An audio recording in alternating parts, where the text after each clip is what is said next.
Hello, Galaxy. I'm Chris Perillo. I want to welcome everybody here, including a couple of new followers who popped in during the course of the Starting Soon stream. Zetonim, if I'm saying that correctly, and On the Blocks. I'm curious to know if those blocks are Lego bricks. They could be, they may not be. Shout out to everybody who is tuned in right now, including Goffleg as Guardian Wookiee. Are you ready for the next Book of Boba Fett installment tomorrow or tonight, depending on if you're going to be staying up late? I probably will not. I'm an adult. Now, that does not mean that adults can't stay up. It's just that I've learned today that I'll be taking a call on Thursday morning at 5 a.m. You know what that beer burp tasted like? Beer. Multivitamin and fiber capsules. Do you know why it tasted like beer, fiber capsules, and a multivitamin? Because I forgot to take my fiber capsules and multivitamin earlier in the day, and they were still on my desk. So I'm full-blown adulting. Fiber capsules and beer. I dare you to find a better combo. Hutch's Makerspace. Welcome back to the chat. Ben E. Brady on the printer tonight. Are my Perillo Maker coins as crafted by Fix'em Dude.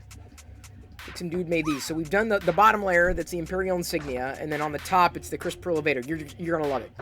GC Laredo made it tonight. Thank goodness. And the reason why is, take a guess. Look at the subject line. Look at one of the focuses tonight is going to be Garbage Pail Kids. Appreciate that resubscription there. Really do. Good to see you. Darth Gallum, Toy Machine. Kurt Grosser, thank you for the shout out to CNEUp76. Prophet DNA. Hope you're bricking well over there. What beer? This is an Imperial IPA. I can't remember. I'll have to get another can and remember who makes it. It's an Imperial IPA, though. Gonna throw off my next BM now. Oh, yeah, no doubt, Kurt. You got an emergency call from work at 4:30? Oh, man. CNEUp, I'm sorry to hear that. On the Block says, On the Blocks is actually a media channel trying to make around Roblox. Speaking of you going to bed early, what time do you usually wake? Are you an early riser or night owl? I'm more of a night owl. Although, like, lately I've been getting up later, and I don't mean to. Later than normal. But it's been happening. Good to see you, Burnt Nacho. And who else do we have to welcome here to the Play Shop? Did I miss? I know I've missed somebody. Ben says, thanks for the birthday wishes. Spent most of the day binging Bull on Paramount Plus. Then I took a nap. I don't even know what Bull is. What's Bull? And hello, Brother Bill. If there are any fellow Commodore fans and or Amiga fans, you may already know of Brother Bill. And Brother Bill may need to know of you. I really want to connect Brother Bill with D. Randolph, a.k.a. David Randolph of Printed Solid, because you two will hit it off. I cannot wait until you're both in the same chat together. It'll be a good time. A good time will be had by all when that happens. Good to see you, Mighty Bean. And with Ben E. Brady's birthday, is he younger than me now? Or is he older than me now? Like, how does that work? I'll be 50 in 2 years? No, a year from July I'll be 50. Oh my god. The Viper 1036, glad to see you again. New to all the stuff here, bear with you, don't understand certain things, don't worry about it. You know, if you're having fun, if you're hanging out, if you're chatting, then you're not missing anything. Good to see you, Westery 1, not to be confused with Westery 2. Westery 2, I'm not sure about. The Westery 1, we're okay. Scotty Rotten, hope everything's clicking on your side of the fence. Asgardian Wookie is asking if I'm reading any of that lovely Nora Roberts novel. No, not. I have no plans. Liz let me off the hook. Edward Fergus is definitely ready for bed. I'm with you. As much as I would love to stay up to watch a new Star Wars, I just can't. So the reason why GC Laredo, as I continue with chat, I'm trying to give shout outs to everybody who's here this early. If I missed you, it's apologies. I'm getting through chat. Thank you for your patience. This is why GC Laredo is here.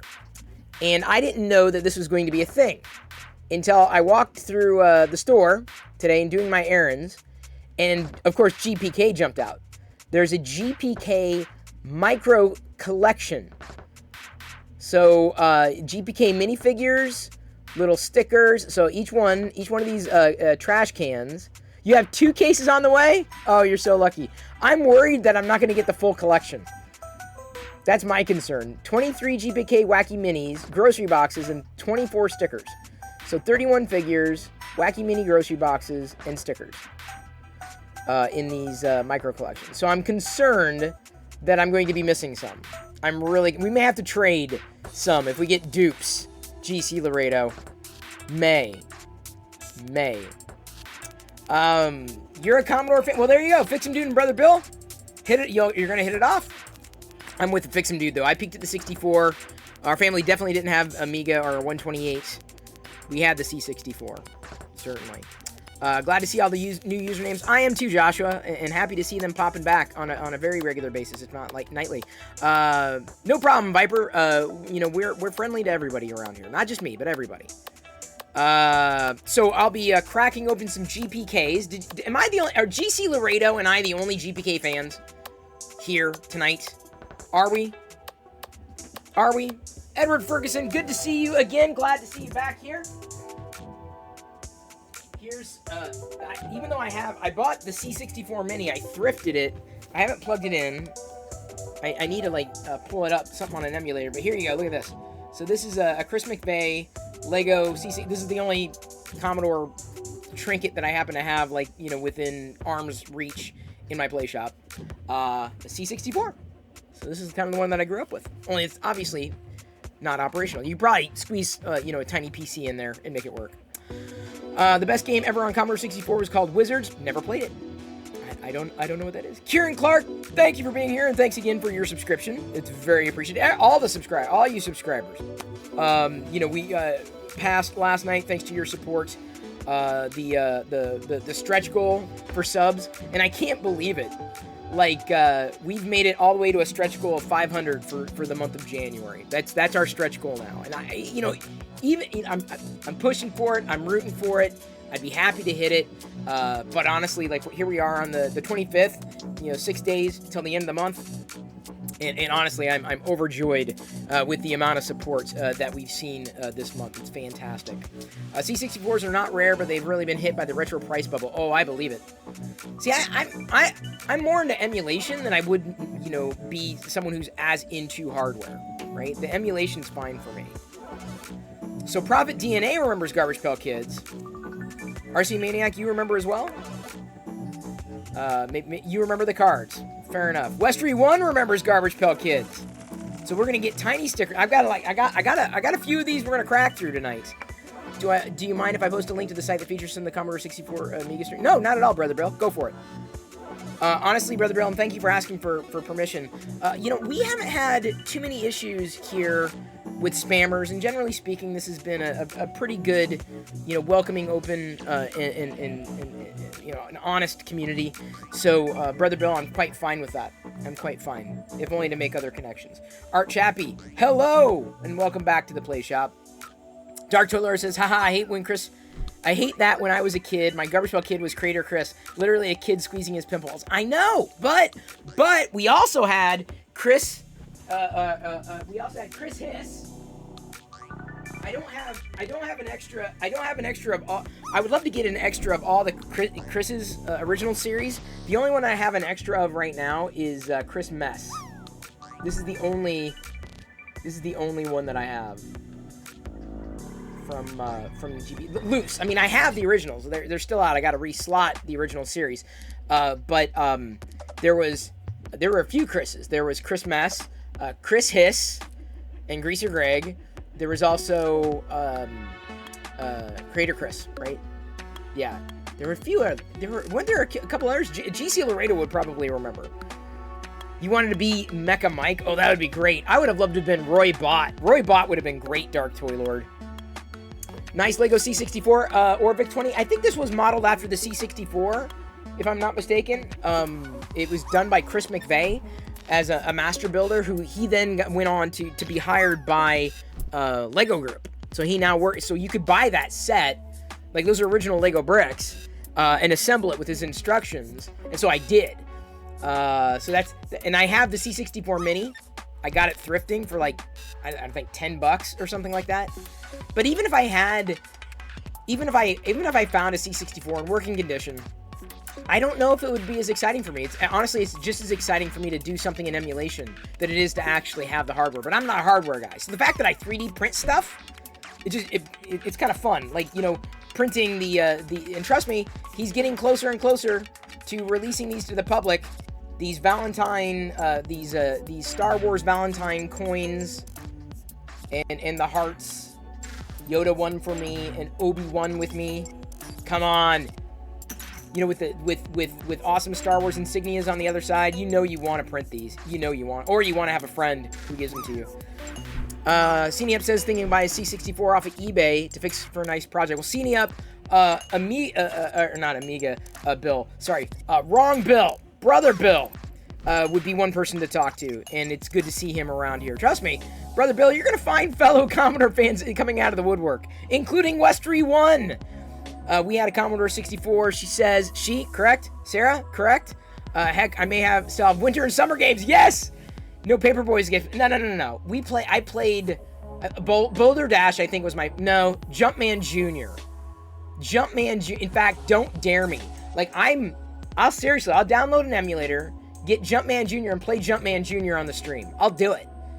Jumpman Jr. was my jam. Not Jumpman. We didn't have Jumpman. We had Jumpman Jr. on a cartridge. I used to play summer games. Epix was great. Epix made Jumpman Jr. and the games. So we had summer games, and I remember that.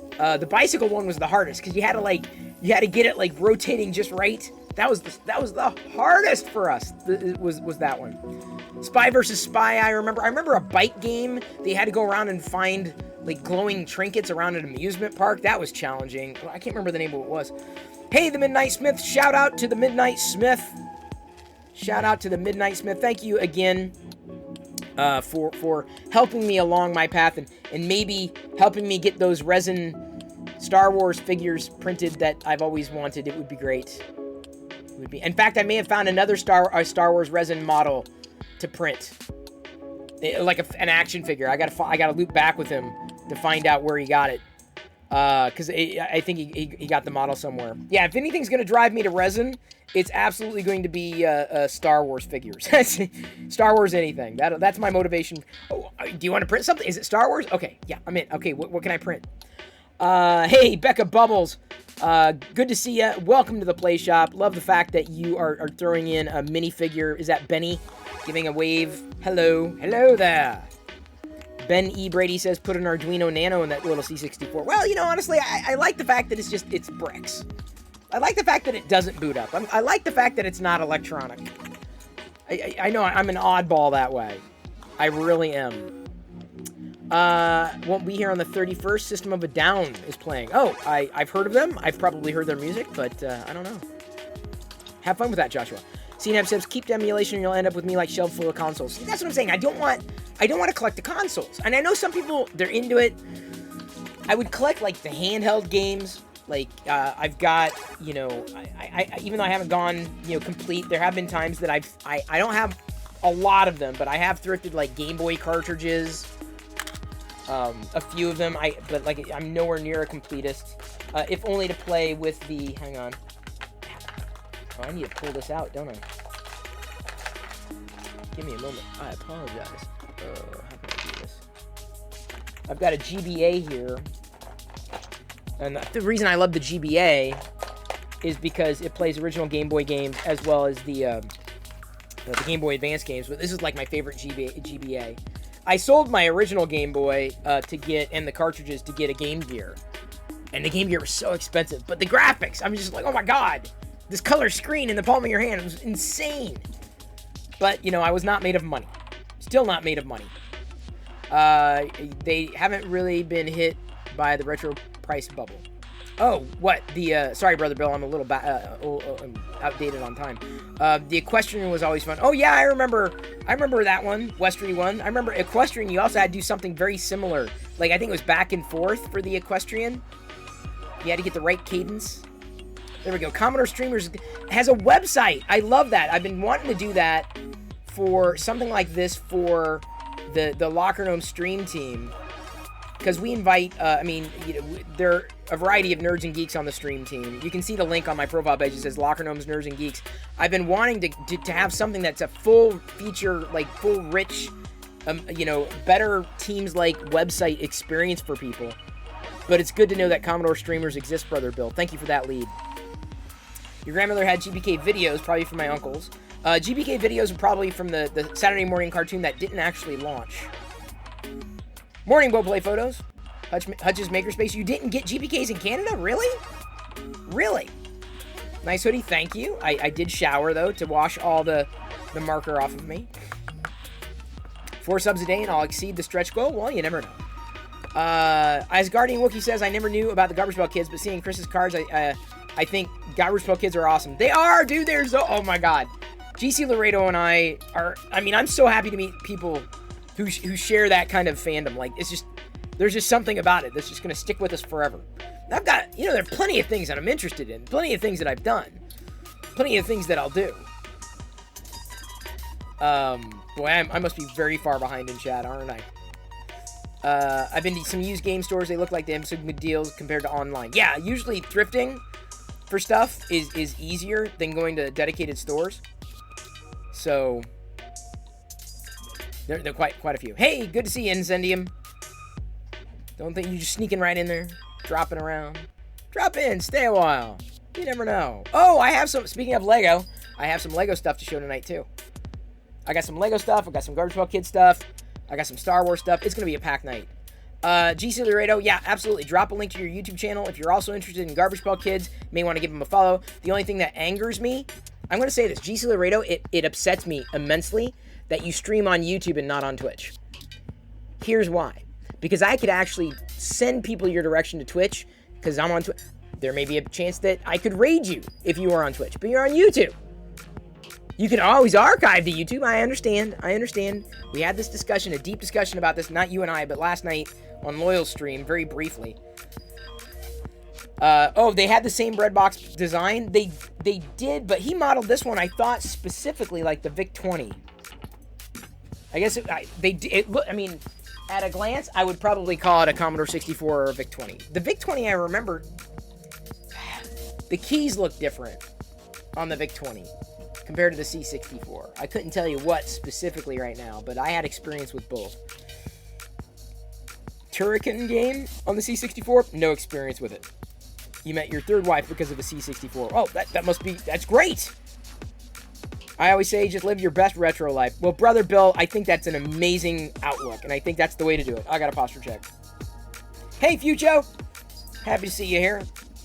Ghostbusters was way better on the C64 than the NES. I never played it, I don't think. I don't think I ever did. Okay, Westry, good. I'm glad I got your name correct. I do my best to remember. Jumpman Jr., Dark Toy Lord, do you dare me? I don't know if I'm going to be able to get it set up during the stream, but okay, tomorrow. Okay, here's the thing. Tomorrow, I'm going to Jumpman Jr. tomorrow on the stream with the C64. I've got two or three disk files that I could never get. One I could load, like an old Mad Libs program into the emulator. Things that I did as a kid on the C64, legitimately. Someone extracted the files from the diskettes. Although I wasn't able to access two of those files. Maybe I should send them on to Bill. Maybe he could crack that code. But I was able to extract a Mad Libs program that I wrote eons ago. Eons ago. I would love to see what's on the other two discs, because I'm pretty sure they were the files that I saved, the programs that I saved to disk. I'm pretty sure. My basic programming, very basic. And I didn't do a lot of copy-paste, because usually when you copied them out of the magazine, they never worked, because there was a typo, or you got a 0 instead of an O. So tomorrow, I'm going to write this down, C64, Jumpman. Okay, tomorrow's stream, C64 Jumpman. So, all you C64 enthusiasts, we're planning ahead. Radar Rat Race? Sounds familiar. Do track and field. I remember track and field on the arcade, like pom pom pom pom pom pom pom pom pom pom pom. Brother Bill notes, if you're going to collect vintage computers, you have to expect to turn something up that I was working on yesterday and it's not working today. You have to roll up your sleeve and do some repairs. It can be a frustrating ride. See, I'm not a hardware guy. I'm software. Software, I get. Collectibles, I get. Hardware, I'm like, not for me. I feel you though, Brother Bill. That's one of the reasons I don't do it. Tactile 3D picture. Good to see you. Welcome back to the Play Shop. Just kind of getting reacquainted with everybody, because I haven't seen you in like a day. Like, so much has changed in a day. Like, I didn't have these Garbage Pail Kids to open tonight before today. I also didn't have some Lego minifigures that I'm going to showcase. Okay, hang on. So I know we got some emulator folks here, so we're going to play in Jumpman tomorrow. We got some GPK fans. We're going to be getting into that. Any adult fan of the Lego? I assume you're Star Wars fans. Or you like Star Wars and you tolerate Star Wars. If you cannot even tolerate Star Wars, what is even you doing here? It came out the wrong way. I bought a Game Gear, sold it, obviously. Found one thrifting, but it didn't work. I would have picked it up. If it worked, I would have picked it up. Sometimes, like I say, I'll pick up Game Boy games. Maybe I'll probably pick up Game Boy games the next time I see them thrifting, because it's just like, oh, let's see what it's like. The problem is I can't easily stream Game Boy playing right now. I guess I'll have to point the camera down a different way. Brother Bill, I will leave the old hardware collecting to you then. I'll stick with emulation. They have N64 games on the Switch. They do. Although I never had an N64, nor really a Super Nintendo. And by the time I get through a day to have mental bandwidth, I have like enough mental bandwidth for Pac-Man or Tetris. Still got an original Sony PSP. The PSP was amazing. The PSP was probably the pinnacle of handheld consoles. Handheld games. I'm serious. The PSP and the UMD. I had the Darth Vader PSP. I sold it because I'm stupid.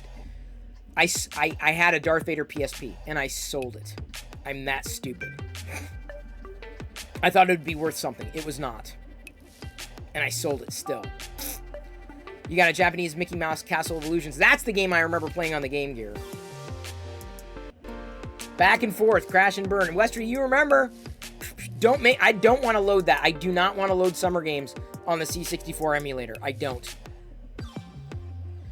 I feel so out of it because I never got into Pokemon.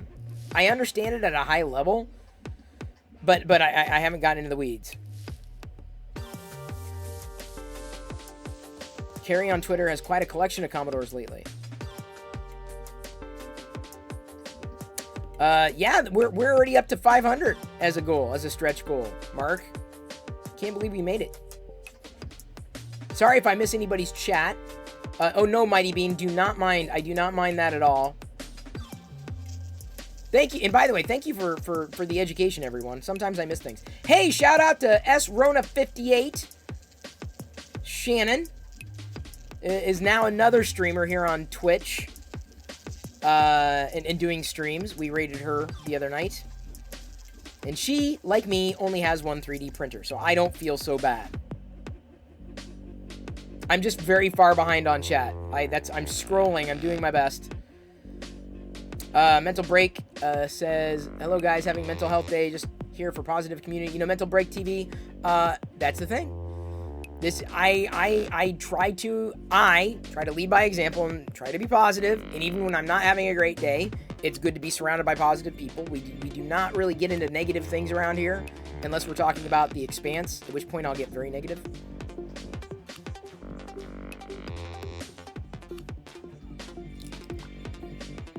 What? Oh god, I can't, oh man, I'm declaring bankruptcy on the chat. The future says hello.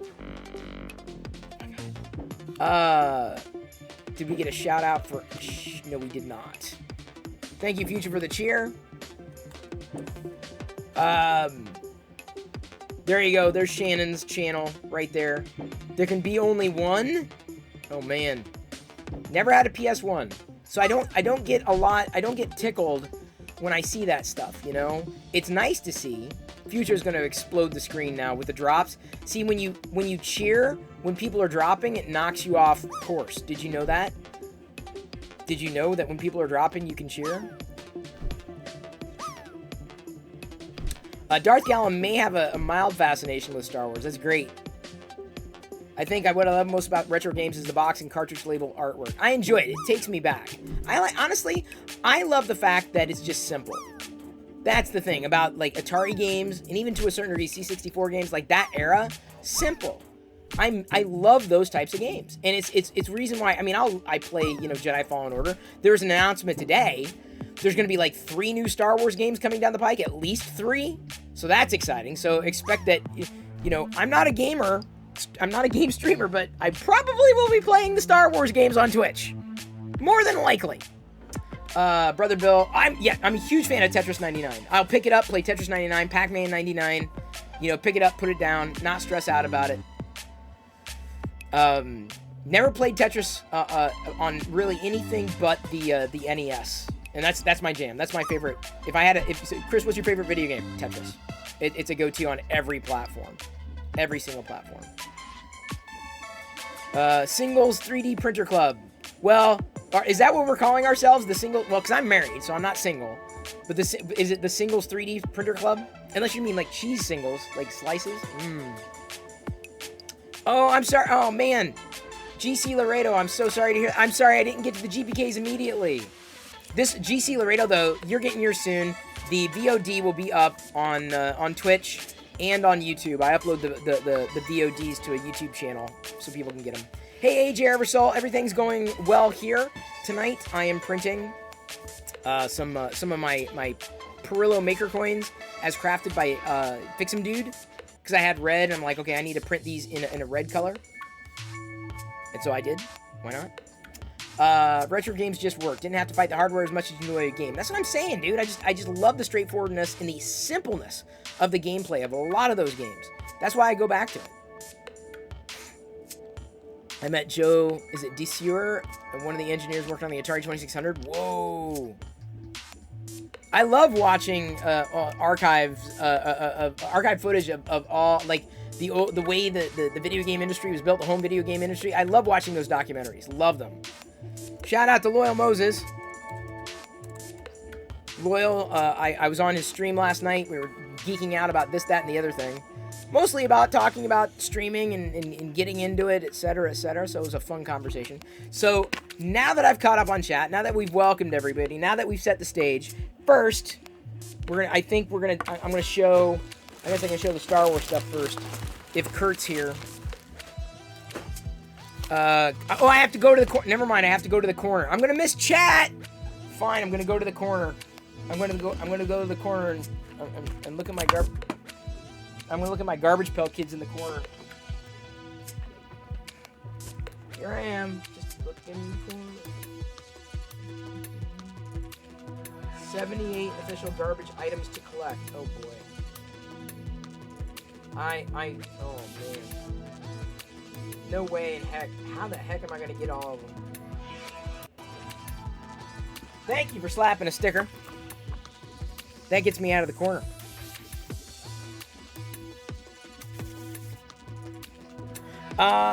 So I've got some stuff to show. I'm excited about the stuff that I'm about to show. I'm excited that Loyal's on the screen because, you know, it's a good day anytime you get Loyal on the screen.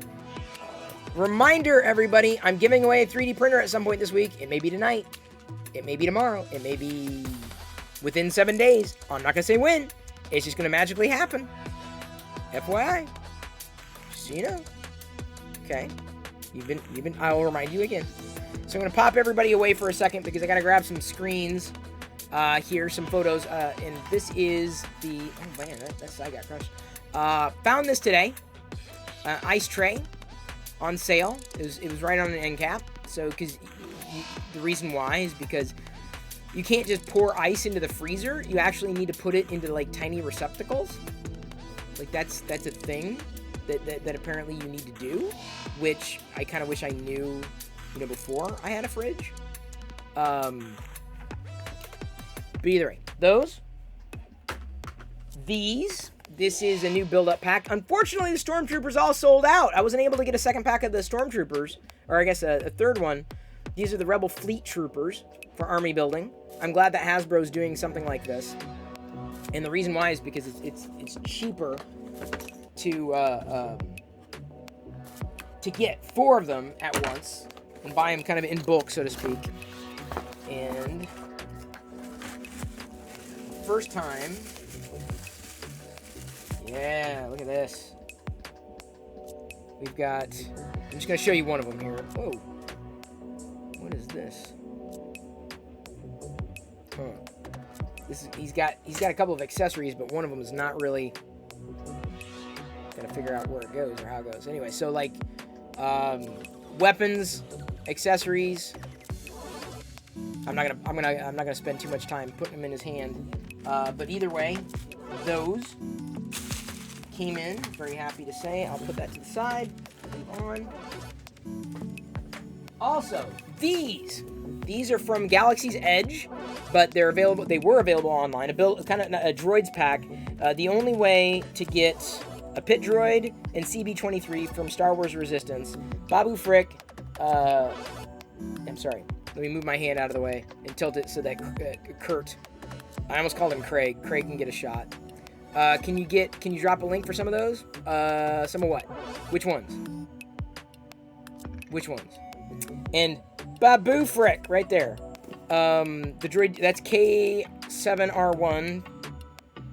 I don't know, these might be available at Galaxy's Edge too, in Droid Depot. But this is specifically, from, it was available online. So it's a pack of droids. Droid Depot. So I assume that I'm glad they made him. I'm glad they made them available to buy online. Oh, Shannon's going to Galaxy's Edge in a few weeks, dude. I'm so jealous. Now I believe that it's a repack of. I wish I could open. Oh, I can. Okay, great. Because I'd love to like showcase them like that, right? So I believe it's a repack of K2SO. Repack of Babu Frick, and a Battle Droid. So those are repacks. So we've seen them before. But, did I? Oh, give me a second. What? I was like, why is that? It's kind of weird. So these are, repacks. Or 2 of them, 3 of them appear to be repacks. Like I said, that's the only way to get a Black Series CB-23. We've already seen a 5 POA. Or, like that's... Oh, actually, hang on. That is a new... That's maybe new paint app New sculpt of K2SO. If not sculpt, then yeah, that's a different paint app for K2SO. Radically different paint app. Pretty sure that's the same Babu Frick. Never had a pit droid. And I'm pretty sure that's the only way it's going to be available is specifically in this one. Hey, Skater. Good to see you. Welcome to the Play Shop. Now, I'm going to jump over to the close-up view, and the reason why is because one of the things, or some of the things that I have, all you fans of Lego, any fans of Lego in here? Or I'm the only one? I may be. Specifically minifigures. I last year got the I can't even say it, the Sesame Street set, but I hadn't opened it because, you know, it's a collector's item. I'm like, all these minifigures, and then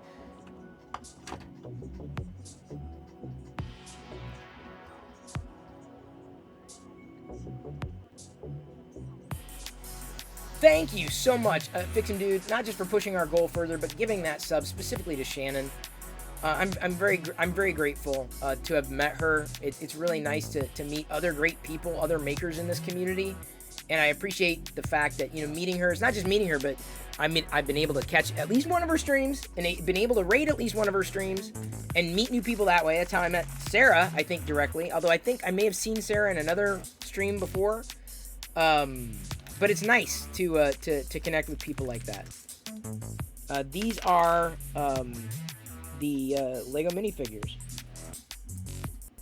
for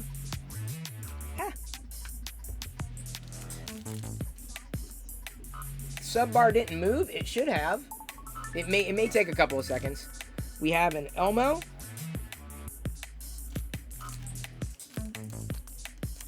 Appreciate you resubscribing with Prime. If you have Amazon Prime, you might as well use it because you got it. We got an Oscar the Grouch. Lid here. Although the Oscar the Grouch is not really a minifigure. I don't know if I count Oscar the Grouch as a minifigure specifically. Sarah, you will be in stream in an hour. Oh, there you go. Thank you. Well, I appreciate you hanging out beforehand. That's my only wish today, as I wasn't as busy as I was in my off time, to be able to kind of browse around. Hey, shout out to Patrick W3D. It is Elmo. This is the only way to get the Elmo minifigure.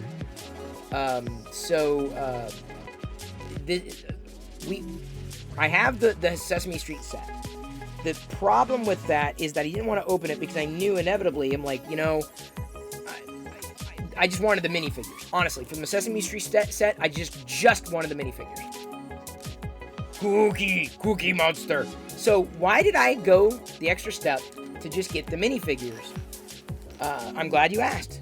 Because later this year, I believe, we're going to see the Lego minifigure series of the Muppets. So I'm like, well, these are Muppets, so I can't just get the Muppet Show Muppets and not combine them with the Sesame Street Muppets. I needed the Sesame Street Muppets separately. Needed. I'm all about the figures, people. Y'all gotta know me. Y'all gotta know me. Well, maybe if you're lucky, Shannon, I'll drop by and make you cry again. You and Sarah, I'll make you cry again. In a good way. I'll put you in tears. Because I seem to put myself in tears. So if I can do it for myself, I can do it for everybody. What? Oh, sorry. Was it bad choice of words? That's what I do. Well. And then last but not least. Big Bird. It's kind of got a hard... I wonder why they went with a softer plastic for this Big Bird figure. It's quality, but why is it softish?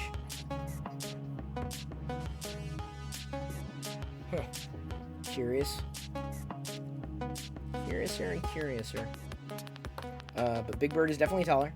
So we got our Muppets.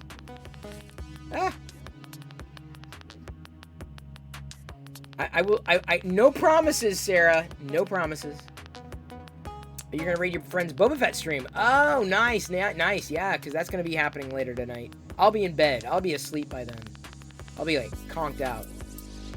I see you like the tangible yet the intangible world of figures. It kind of is. It's just I gotta keep the Sesame Street in the box. Got to. Jedi, who, to bring everybody up to speed, is our daughter's name. Let me go ahead and pull that back. We gotta wait for the drop to finish. There we go. Oops, wrong view. Here we go. So let's get this set so that Kurt can get a screen grab for Discord if you're not already on Discord. There we go. Nice. Wait, the Oscars turned that way. We don't want that. I found a Sesame Street Fisher Price playset, and went out and got all the Sesame Street figures. The Fisher Price Sesame Street figures. So I got those last year. So she's got all those Sesame Street, the Fisher Price Sesame Street figurines, and the as well as the playset. If you remember the Sesame Street playset, these are all from these 6. Came with the Sesame Street playset, which I believe came out of Lego Ideas. So there's these are. My forehead is safe for now. Well, thank you, Cookie. Thank God. Thank goodness. Why do they make that a soft plastic? So yeah, you can get all of them in that set if you want to build the set. But honestly, the only reason I wanted the set is specifically for the minifigures. Figures always motivate me, always. So I'm glad to have found the thrifting, the Sesame Street set, because Jedi's played with it, although she doesn't really watch Sesame Street as much. I didn't grow up with Elmo. But given that they're doing the Muppets minifigures soon as a series, I'm like, okay, I gotta get the Sesame Street ones. I have to now. I had to. And again, I got lucky to get the Little People figures, and I believe I got all of them. I believe I may be missing one or two, but even all the way down to Franklin Roosevelt and Sherlock Hemlock, like some of the more rare ones. You see Big Bird a lot, and Cookie Monster and Bert and Ernie from the Little People series. There's a store here where I live called All Board Games, Figures, Comics, D&D, Magic, The Gathering, etc. Nothing digital. Well, that's the way to go. I know everyone's all like, yay, digital future, but I'm like, but the figures! Like, how could you not like these? Still remember The Simpsons where Elmo saying he knows where Homer lives? I barely remember that one. But I do have Simpsons minifigures as well. When they released I think 2 series of Simpsons minifigures. I did get those. I've been getting all the minifigure series. I mean, like, this to me is the excitement of Lego, right here. Wow! Thank you so much for that, Viper. Very appreciated you gifting it to Dulios. Saw them last night, I believe. So I'm sure they're going to be very happy to see that. So I'm going to move the minifigures off to the side and move on. This is not going to be as easy to screenshot, if at all. Let me, it's probably going to be just as easy to do it this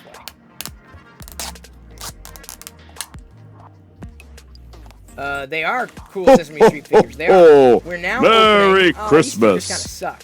I mean, they're fun, but they're not thick cardstock. They're thin. These are the Garbage Pail Kids micro collectors. I didn't even know this thing was going to be a thing. I didn't even know this was going to be happening until I saw them today. And it's too bad this trash can, I mean, it's a piece of plastic, but I wish it had a lid that went back on, so like you'd be able to. Right now, this is just like, I don't know if I would keep this. There's nothing very special about this container. I mean, maybe use it as greebles somehow. Take the sticker off here, use it as greebles. Kind of looks Star Wars. It kind of looks futuristic. You don't see this camera angle often, but I do use it. Ooh, okay. So we've got. Let's see here. What is this? This is the collect them all. That's the general checklist. This is. I'm gonna move this out of the way. This is the Garbage Pail Kids checklist. This is I'm worried that some of these items are going to be very, very, very rare and impossible to get. And very expensive if I care to chase them down. So we've got, oh, so we got some variants here. So those are the figures. Viper, I appreciate the support. Glad you're able to figure things out far enough that you've been able to gift a sub. It's an amazing amount of support. Thank you so much for that. And the stickers. So these are all, it's all about micro. It's all about tiny. So we're going to see what we get. Let me do something else here because I need more of a real-time interface. Okay. So we've got, these are super tiny. Compared to, let me pull over the other card. So like the original Garbage Pail Kid versus the larger one, right? May you post a link to the store? Oh, sure, Brother Bill. Why not? Oh, Hype Train's really close. Not sure if we're going to hit it this early on, but you never know. I think you'd love Japan. So many collectibles and random stuff. Well, see, this isn't just random stuff. This is Garbage Pail Kids. This is more than just random, dude. This is Gpk. And then on the back, by the way, hey, thank you. Thank you, Cenia. Appreciate that, especially the Prime subscription. We've now kicked off a Hype Train. We're at level 1. I'm gonna open the micro figures bag here. See what we got. It has been that long. Oh boy, something broke. What is it? It's like a little. Was it supposed to go in her hand? I think it was supposed to go in her hand. Oh man, this is. It's like a little. It's a brainy Janie thing. Hang on. Got a new follower there too. You're not being random. Clydebot found the image of Christmas to be... Oh, come on, for real? Hang on, what is... This... So tiny. God, it's got a little computer. Brainy Jane... Is she gonna sit up? Oh, dude, they didn't even balance it. I don't know. They didn't even balance it. Come on, come on. I gotta be... So tiny. So teeny tiny. Inky dinky. Inky dinky. Come on. So anyway, figure. Oh! Got her to sit up. Yay! And then Dweebler Microchips Deluxe. Dweebler? Ah! Look at that. Look at that. So this is what you can expect in a pack of these in the garbage can, right? Not a lot. Not a lot, but I don't know. I don't believe I'm going to be trying to get the full collection. I don't know if I'm going to be able to make it because I have a feeling these are not going to be in wide distribution. I have a feeling I'm the only person who wants to get these garbage pail kids. I could be wrong. I mean, there are other Garbage Pail Kids fans out there for sure, but not like me. Not like just freaking out, right? But how? What is going on over here? Oh. I need to do something else. Get this over here. Ooh, wrong one. There we go. Hello. You were not expecting me, were you? But since we're in a hype train, I figured I would appear. Get it? Figured? Because we have a Big Bird figure. Yeah, Sesame Street. Who still watches Sesame Street? I do, kind of. You know, when the daughter... Because I have a daughter and a granddaughter named Ray. She doesn't know she's my granddaughter. I will chase her down one day. Ooh, hang on. I gotta crane my neck. Too many things going on here. Thank you so much for following Cold Iron. Welcome to the play shop. And thank you, Darth Gallum, for welcoming Cold Iron here. Into quite a surprise. Me sitting here, enjoying your company. Since we are in a level 1 hype train, figured I'd pop in and say hello. Let me go ahead. I don't know how quick it'll be on. Depends on how the hype train goes. Let's go ahead and turn on the hype train drawing. Turn on the hype light. Get people in the mood. Yeah, is there a mood? Is there a hype train mood to be had by anyone? I'm the only one. I'm the only one who's in a hype happening mood. Yeah. Oh, Darth Gallum invited you here. Well, Cold Iron, I would assume you are a fellow fan of Star Wars. If Darth Gallum invited you. Is that possible? If so, everything is going as I have foreseen. So you're doing ray tracing. I would be at some point in the future. Mark said, did I read... Oh, hang on. Did I read Chris's Twitch tips doc? Curious what I thought about it. I thought it sucked. That Chris Pirillo doesn't know what he's talking about. At all. At all. 1977 is the magic year for Star Wars, my man. It is, or was, and forever will be.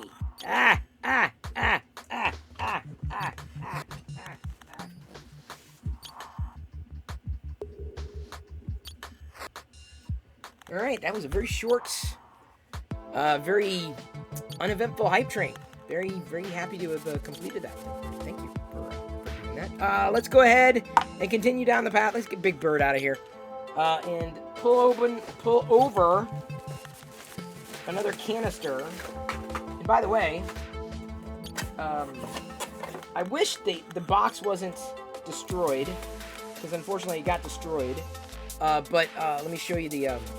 I got all of them in the box. So the nice thing is the box came with a bonus one. So it's like I got these for free. Because the box, I'm happy to say, is ripped. So I feel like I don't feel bad taking these out of the box, right? So if I need to better complete the collection with Barf Bites and the Blasty Billy and these GPKs, I can do it. They're like bonuses, which I'm very happy to say. Very, very happy to see, too. Sorry about that. Oh, burpee. What is going on there? Oh, there we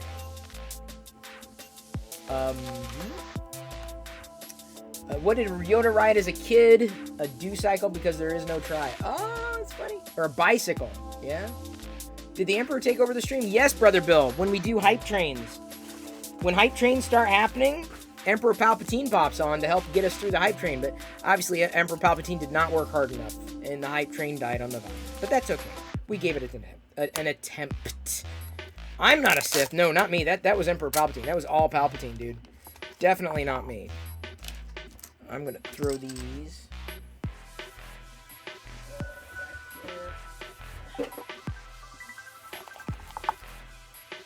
Technically, every hype train started under Chris and have only ended under Palpatine. So who's the better streamer? I would say Palpatine's probably the better streamer. I could be wrong.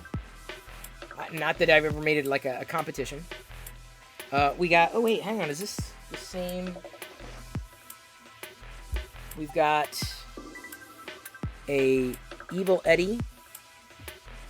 And I'll hold these up a little closer here in a second. Just needs 7 follows for what? What are you talking about, Krusty?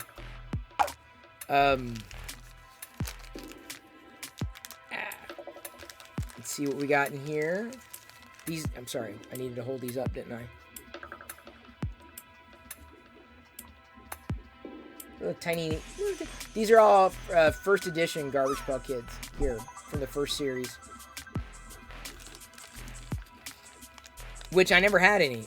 What? Wait, was Petey? Was that a first series? Yeah, it was. Can you tell by the box?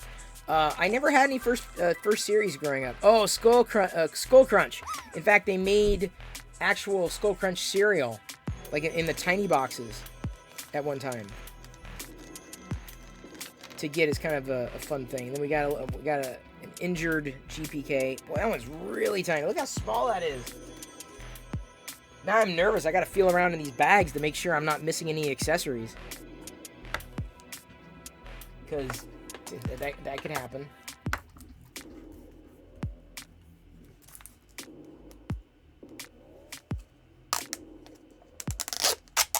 Unfortunately, the Skull Crunch, the GPK cereals have whey, so they're not vegan. And I found that out, like, when we got them. I'm like, wait a minute. I can't eat that. This one has a brainy... Oh, I see what's on the back of it. Kind of cut in the back. Maybe I'll get lucky and get a bonus one in here. So we got these two. Fun. I mean, I don't know if I would have collected Garbage Pail Kids at this size. This would have been possibly too small for me. Like for the stickers, the original stickers, as opposed to trading card size. But you know, the whole movement is small everything now. Everything is tiny. Hey, Disc 1 of 5. Shout out to Disc 1 of 5. Thank you, Fiction Dude, for being on that. Very appreciated. Here's another GPK cereal that they made. The actual GPK cereal. Oh, the Blasted Billy. That one stands. I even asked, because they have, like, at the store, they had a limitation on the number of Pokemon that you could get, right? Because I guess people are making a run on them. So I asked him, like, is there a limitation on the amount of Garbage Pail Kid canisters that I can get? And we tried. He says, nope, guess not. I'm like, all right, well, then I'm getting them all. Hey, Maker Viking. Good to see you. Thanks again for your support. Appreciate you being a sub. And to Disc 1 of 5 as well. How's your project going there, Disc 1 of 5? How's it? Oh, got a duplicate. And man, these tiny little like pieces. You gotta be very careful because his axe, this guy's little axe, actually was out of his hand, just like Brainy Janie's pencil. I wonder if Clydebot just doesn't like Garbage Pail Kids. Maybe that. Oh, come on. It's gonna be. I don't even know if I'm gonna be able to stand all of them up because this is gonna take a bit of coordination. Oh, come on. Yeah. See, this would probably keep me from collecting the entire series. Not to mention prices. Honestly, the little figurines, as much as I love figurines, aren't as exciting to me.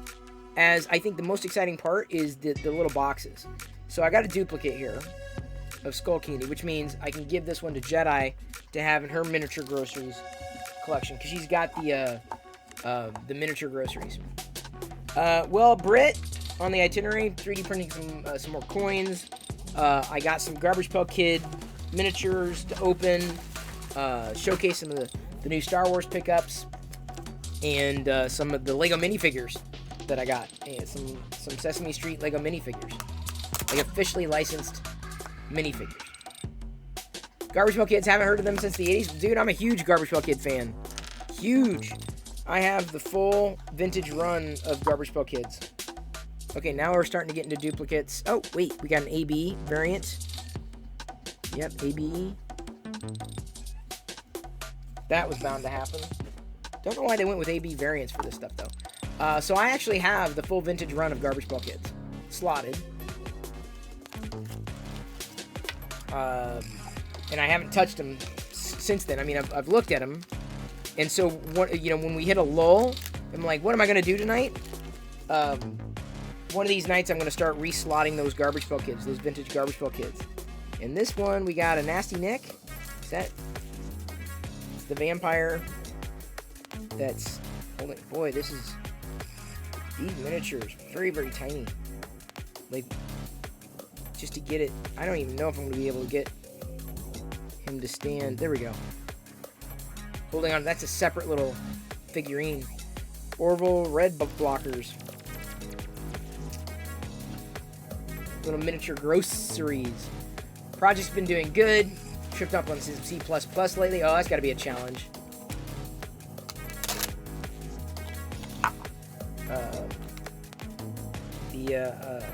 This is why I stick to this kind of stuff. This stuff I can manage. Okay, we got the AB variant, and this is Heavin' Steven. Sorry that this camera may not actually refocus. Well, it'll do kind of. Heavin' Steven there. I have a feeling that GC Laredo is going to do a full run of these miniatures, but I don't know.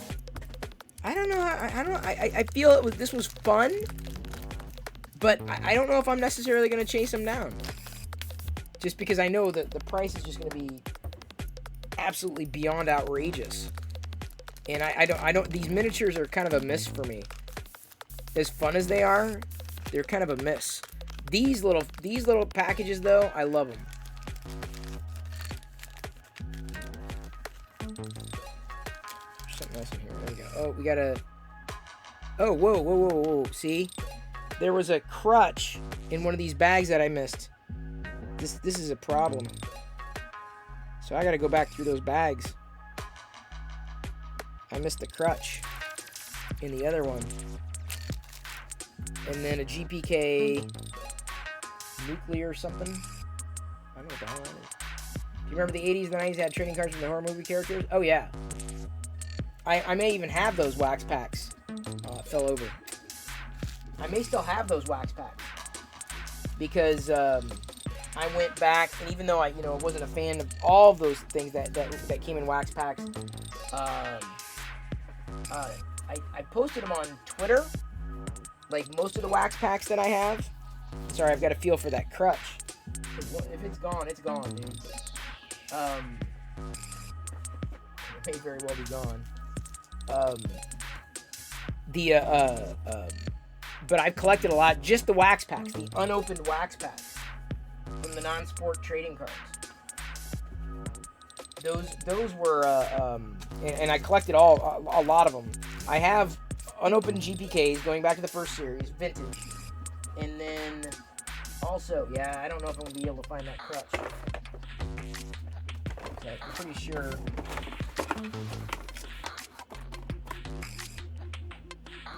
I'm pretty sure it's gone. Wow, hang on. Almost lost this sword, though. Whose sword does that belong to? Oh my god, this is so tiny. So I already don't have a crutch because these things are so small. So small.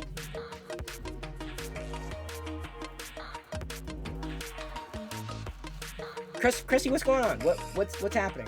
I'm completely lost here. Who are you talking about? Who are we talking about? Who's this person? What's going on?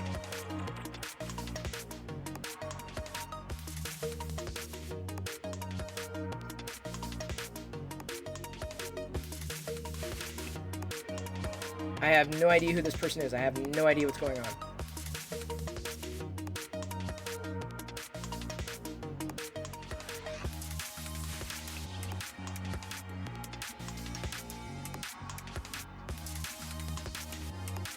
I'm waiting for an explanation.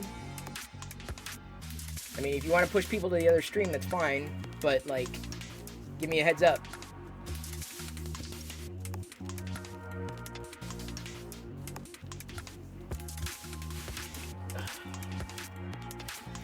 Well, maybe it'll turn up. I don't know.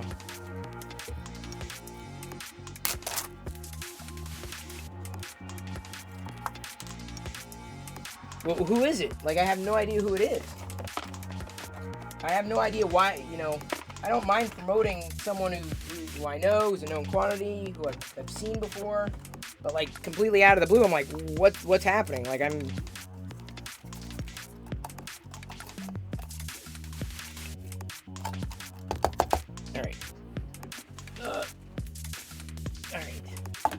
I mean, it is entirely possible that someone's doing something far more entertaining than going through Garbage Pail Kids. That I will concede. So we got a Jason Basin and a TV Stevie. Oops.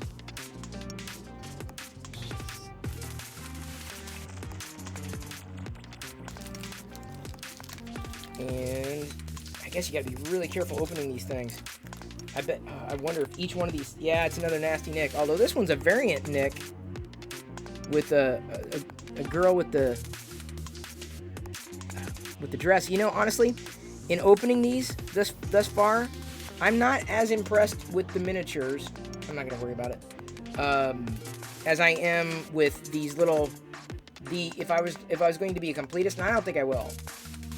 Well, Kobalax we hardly ever see here.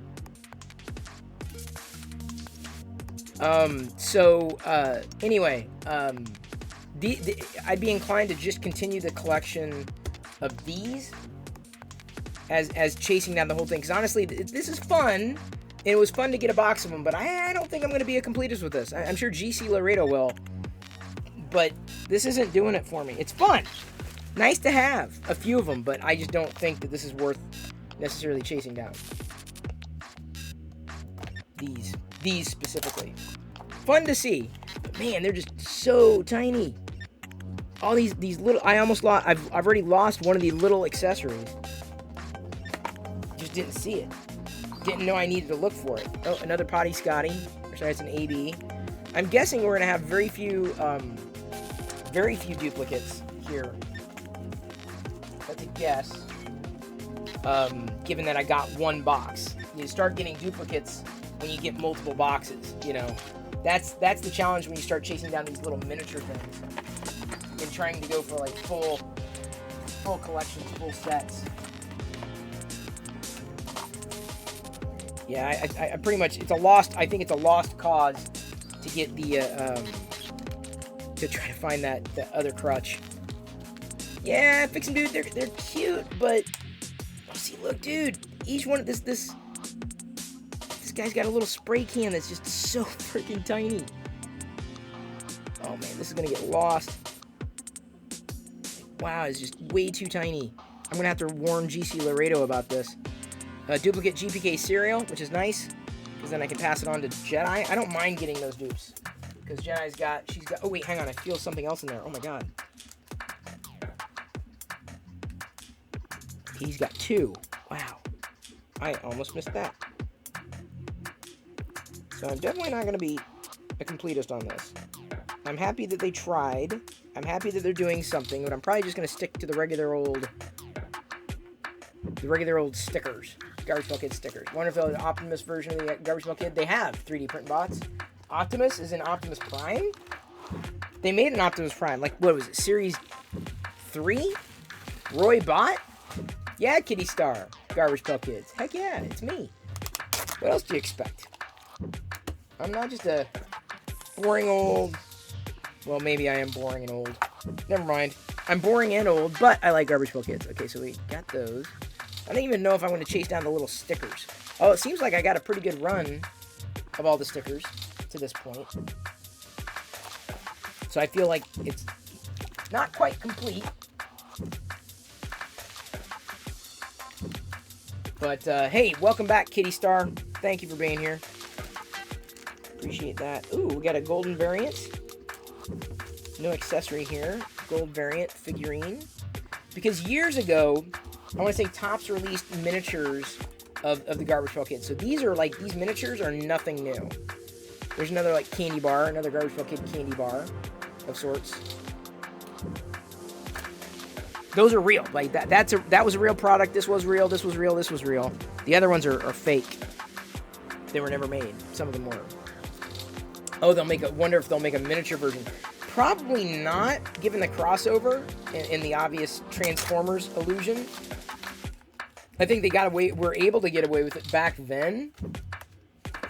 But, you know, you never know what a bigger company is going to do, right? They're going to cry foul. Okay, so we got that duplicate. Is it a full first series? Hang on, what does it say? It says collect all 31 figures. Yeah, I'm definitely not going to chase them down. 23 GPK Wacky Mini items and 24 stickers. So I might be able to do a full run of the stickers, and then potentially a full run of the miniatures. What's being printed right now is a Fix 'em Dude model. He has a maker coin. I do a close-up of it right now, but it'll get interesting real soon. The bottom layer is interesting too. It's a bigger version of the GPK cereal. What I'm printing, so Fix 'em Dude basically created this model for me. Like it's what would be called a maker coin, though I'm not really a maker. I'm a creator, but it's basically this coin in red, so that's the top layers that are about to be printed. But the cool thing is on the other side, See, because it's Chris Perillo as a Darth Vader. If you have a 3D printer, you could print one of these at home. Because he uploaded the model for anybody to print. On the other side, it's the Imperial insignia. So it creates this really cool design. So I'm printing out more. I'm printing out some in red because I wanted to get as I hand these things to people, red or black. So Potty Scotty figurine, miniature. You're too poor to have a 3D printer? Oh, you'd be surprised. We're giving one away at some point over the next week or so. For real, giving one away, courtesy of Focus.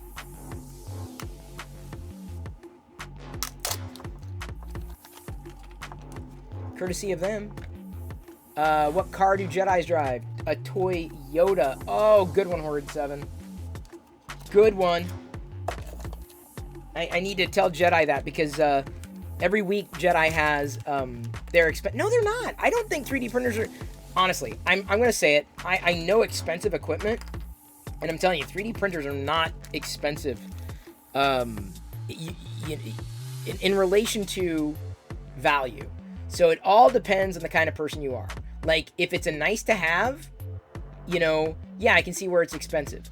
But if you're like me, someone who enjoys the trinkety fun and being able to do things like this that other people model, admittedly, these are unique Valentine items, right? These spinner coins, these Star Wars spinner coins that Fix'em Dude made. It's a Fix'em Dude kind of night around here. I don't feel it's that expensive at all. I mean, would I go out and buy stuff otherwise? Maybe. But, like, to me, it's relative to the value you get out of it. Shannon, a.k.a. Esrona58, says the printer itself isn't expensive. The hobby and materials become expensive. They can be. I mean, you can go as deep as you want to go. Right? And they can be expensive. I'm not going to... I will not deny that. And there's all the more reason I've stuck with just one 3D printer. And I'm very grateful that I was able to get it as a review unit from Prusa, probably the best review unit they ever sent out, because I've sold vicariously so many of these Prusa minis. It's not even funny. I don't have a duplicate of these yet. Wow, I'm doing pretty well. Gotta be careful pulling this out. So the way I look at it is like, what do you want to do? Do you want to develop a new hobby? Do you want to collect? You know, are you interested in selling stuff? You could here. That's the way to do it. You could offset the cost of a printer by printing things that you're able to print and resell. So do I have a duplicate here? No, that's a different bottle design. Okay, different bottle. So I don't have too many duplicates. Not too many duplicates, which I'm grateful for. They are tiny stickers, yes. Done like the Garbage Pail Kid stickers from back in the day. Tinier, way, way tinier. So like original scale here, Kitty. That's like an original series Garbage Pail Kid. So you can always make money with it. You can figure out how to make money with it, or you're spending time on it. Are you gonna spend money on one thing or another? Like, you don't have to get a 3D printer, but like if you're someone like, let's say, Shannon, and I'd love to hear her story about why she decided to basically build her own Iron Man. Like, men, right? More than one. She's working on a Green Goblin. Like, it's a hobby. Like, where's your money going to go otherwise? If you have the money. You know, but you could also look at it as like, oh, it's a money-making venture. I'm not selling anything. I'm not printing anything to sell. But Bawana, as soon as I got him kind of pushed into 3D printing and encouraged it, he's selling. Now, whether or not he's made up the cost for the printer, I don't know. But he's having fun. He's having a blast.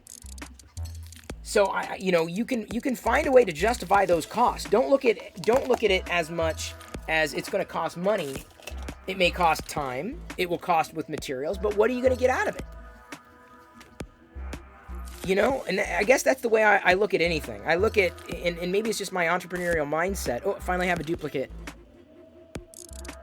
A Mauled Paw duplicate. I'm going to set the duplicates aside for Jedi so she doesn't feel like she's missing out. You know, Shannon's been a cosplayer for about 7 years. Finally made a suit because I like chaos. Well, there you go. You got to like chaos. Fix'em Dude says 5 printers is the normal number. Oof. At least you have one. That's true. And I'm grateful for it. I'm very grateful. One tiny printer for me. Your little Ender 3. I'm happy with the Prusa. I've made enough money from a mini to buy a roll of filament, but the fun I have has been priceless. See, Kieran, that's what I'm saying. Like, what are you going to do otherwise? Don't look at... I mean, you can look at it as a hobby. Look at it as, like, something to do. Something to occupy your time. Something to enjoy, right? And, you know, unless it's this... unless you're seeing it as just an additional thing to support, and it doesn't bring you any enjoyment, then of course that doesn't make sense. Well, you gotta have fun with it.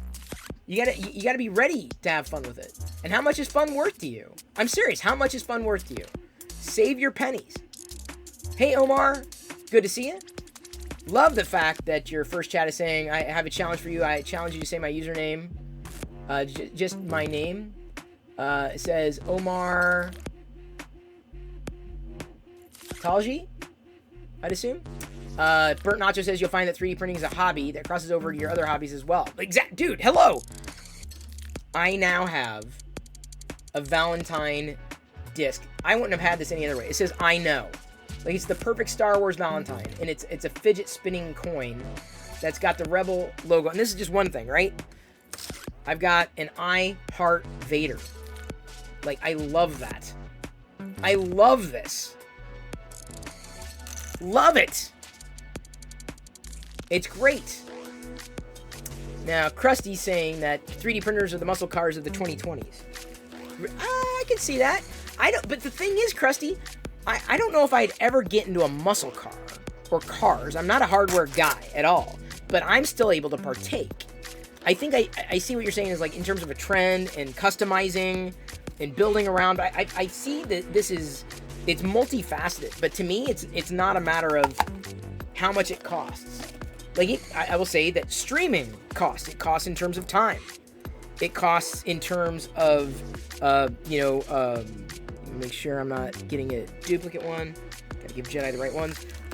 It costs, believe it or not, electricity. Not a lot, but I offset those costs. When y'all sub, when you cheer, when you gift subs, all that. When you tip, it's great. Hey, honey. Got a potty Scotty again, which means I gotta get this brush out. Yeah. Here, these are yours over here. They're right there. Right there. Careful, because they're very, very tiny. These little things are tiny. And then I got a scrap peas. So yeah, these are yours. So you can, here, look, you can put these in your groceries, like the gross ones. So that's those are not for you. These are mine. These are ones that I don't have duplicates of, but these I have duplicates of.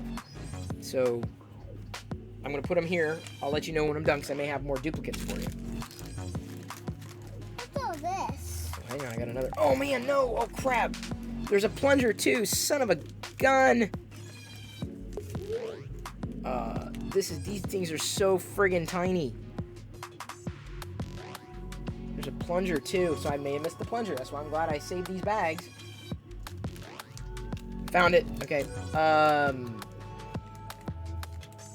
Not giving anything away right now, Ethan's Dad 3D, but I will be giving away that focus printer.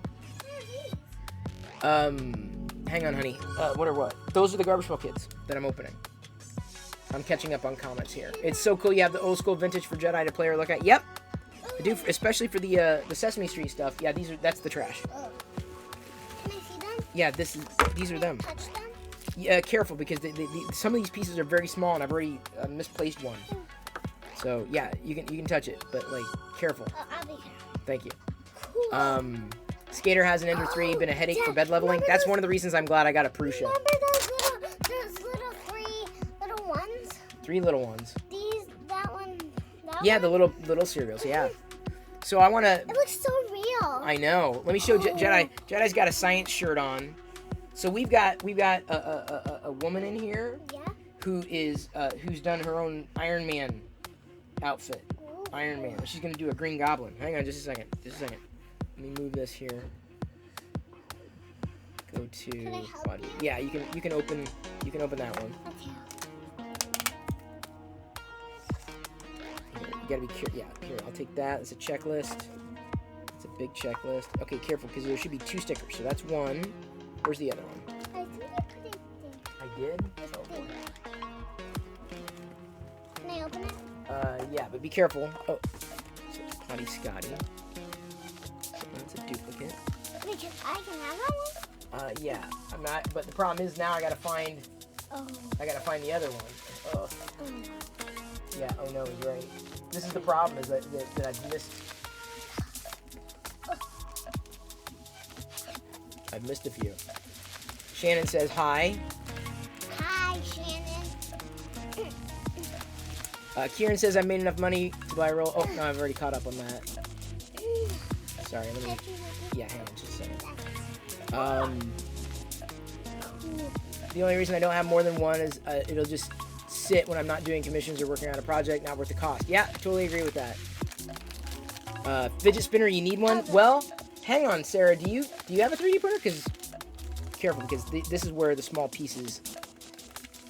There you go. And then. I can have this one? Yeah.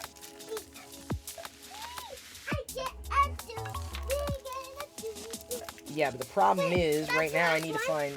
No, I think there's one more. But the problem is, I gotta find that other sticker.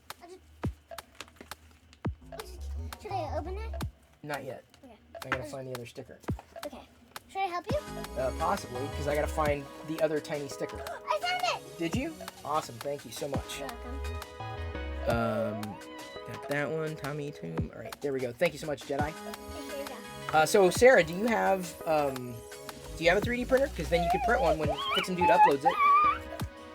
I haven't gotten to the point because I can't. I'd ship things everywhere and print them as gifts. It would be very heavy on time. Ever had any Japanese sports cars? Not that I know of. All right, hang on. Okay, there you go. There's a. Oh wow! I may end up getting all the stickers. I may have gotten a full sticker collection. Nice. You suppose you could use a 3D printer on a project coming up with the custom hardware I need to put in it? Cold iron. That's the way to look at it.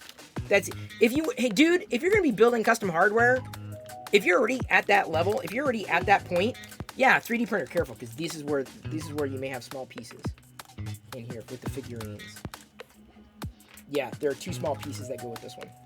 1, 2. See, very, very tiny. Can you get them in the hands? It's very hard. I can't. What's the most you're willing to spend on a single filament? What's the cheapest you'll go? I'm blessed in the sense that I haven't needed to. There are a few. I would not mind spending to get a good color with a good filament. Yeah, I wouldn't mind spending as much as it takes. 50 may be a bit much. I'm not gonna go that far. In terms of cheapness, I'd rather have filament that works rather than cheaping out. Whoa, cool. So I'd rather pay more. So cool. Yeah, careful though, because that got ripped. I'm not looking for a new car, Larzeus. I'm not gonna get a Cybertruck either. Look, Dad. So cool. Look, it's inside. Yeah.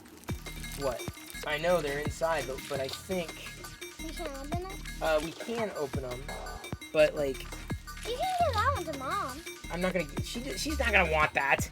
She's good. You spent 100 on a spool of Ninja Flex. Like, Oh, nice, like, Kieran. they can, like, See, show it up to her face and, like, Sarah she'll says be hi. freaked, like, Sarah says hi. Hi. Like, and she'll be freaked, like, Yes, they are garbage pail. They are garbage pail kids. They are garbage pail kids. As we're like playing around here. I'm sorry if I miss any chat. Asgardian Wookie says hello as well. Sarah does not have a 3D printer. Oh, she has PTSD from watching me build it. Oh, yeah, dude, let me tell you. I believe it. It's Fuck. FDM. What? Who are you? Are you a mummy? Or are you Valerie Vomit? Yeah, I'm Valerie Vaughn. Hey, Joshua. You missed everything. Everything. I can believe it. But I stick with PLA. PLA is pretty much my jam. I don't really have anything beyond PLA. PTSD, not PTSD. PETG. David sent it to me, and I just haven't had an opportunity to use it. I also brought something else. Okay, what'd you bring? Leaky Lindsay. Oh, GC Laredo was here, the one who gave that to you. Hey, 3D Jeff, thank you for following. Love your avatar. Did you craft that avatar? Chris has PTSD. I do. Larzeus! Thank you so much for that. We're inching ever so close. We're now... Oh, we must have dropped a few in this particular stream. Careful, because some of them are very, very tiny. We may have dropped a few in this stream, but we're now 25 away. Because that's the thing. The stream... The numbers of the sub goal fluctuate. But you've now pushed us within the 25 sub range of the stretch goal. So I really appreciate... Okay, honey. I really appreciate that stretch goal. Be careful of those stickers. I know they're going to get lost. I know they're going to get lost. I don't want them to get lost. Okay! She heard me. Is Jedi as obsessed with Star Wars? No. She's not obsessed. She's going to have her own obsessions. I'm trying to give her, the ability to... Here's a little bit of this. Here's a little bit of that. Here's a little bit of this. Here's a little bit of that. Here's a little bit of this. She's got a lot of diversity in terms of the fun that she has and the things that she plays with. A lot more diversity than I ever had. A lot. Shannon says, hey, I want some stock in this PTSD filament. Oh, don't worry. Just stick around. Someone should Photoshop that. PTSD filament. That's the new... And then you get like a... Here, who's a good Photoshop person? Have like an angry like... Here.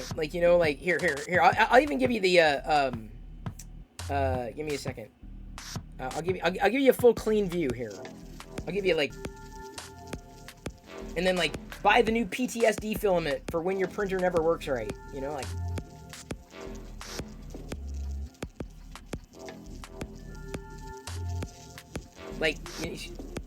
There you go. Photoshop, and then you can buy the new PTSD. I don't know. I thought it was cute. I thought it was funny. I know I'm probably alone. Not too alone. Thank you, Adam Mobley, for following. Welcome to the Play Shop. I've been geeking out today with a bunch of stuff and a bunch of people. 3D printing some coins as modeled by Fix'em Dude. These are these are the Perillo coins. My maker coin. So Adam says, what are we making? These are, unlike the ones that I've been doing recently, although they are modeled similarly, Adam, these coins that I'm printing right now are done by Fix'em Dude. I guess everyone gets a maker coin if they can, but I'm not much of a design. I can't design anything, but I kind of talk them through what I'd love to see. And these are downloadable and printable, but that's my face, my silhouette, with a Darth Vader helmet behind it. Very subtle, but it's definitely there. And then on the other side is the Imperial insignia, so I'm just printing more of those. I'm printing more of these, just because I need to have some on hand when I say, oh yeah, here you go, here's my, instead of a business card, here you go, here's my coin. But Fix'em Dude also just recently modeled these, this is what we were doing for the past couple days, these spinner coins. Obi-Wan with me, that's a heart, it's like on a Valentine, right? Or I endure you instead of I adore you. And then on the other side of these fidget coins, there are like the Star Wars logos, like the Imperial insignia, the Rebel insignia, Jedi insignia. So it's pretty wild, Adam. That's what we're doing tonight. 3D Jeff says, you like my avatar? It's a Thai beanie Plankto with my glass eye on it. My daughter nicknamed me Plankton because of the one eye thing years ago. Everyone's got a story. Thank you, Kurt. Someone with far more photoshopping skill can do a brand new, out of Perillo Labs, the PTSD filament for when you want to screw up your 3D printer or something. I don't know. Someone else could probably come up with a funnier, catchphrase, but pretty funny. I have a feeling that would be a bad idea. Think of all the mad veterans. Dude, Thorpe, I have PTSD. Like, I'm not a veteran. I'm grateful for their service, but you can get PTSD even if you've never been in combat. I have PTSD for a few things. I can't get into it, not going to get into it, but I do have PTSD. It's something I have to be very, very aware of. Your 16-year-old knits and crochets, no one else in the house does. Shraiku does. She was just given a gifted sub. She does cool, nerdy, geeky crochet things. I've seen a few Star Wars things crocheted that have been kind of fun, although we are like full up on stuffies here. Kitty Star asks, does she like Shopkins? She has so many Shopkins. I've picked them up thrifting. Like, you can buy them by the pound for like $5. The little Shopkins character. She's got so many of those.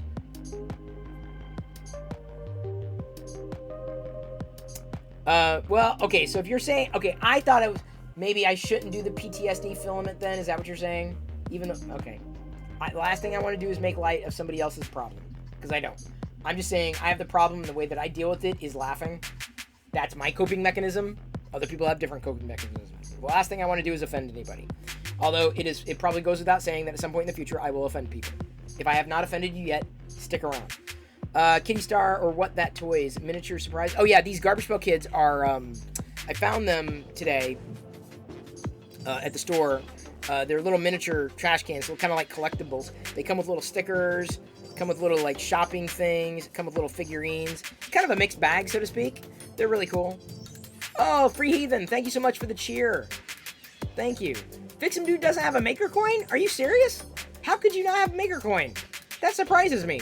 You've made me a Maker Coin, and you don't have a Maker Coin? There's Shraiku. She says, listen, I'm not here one night, and I'm gifting a sub. Yeah, you're gifted a sub. Yes, Shraiku. See, oh, look. She's got an emote there, the Shraiku heart. She actually crocheted that heart, that skull heart.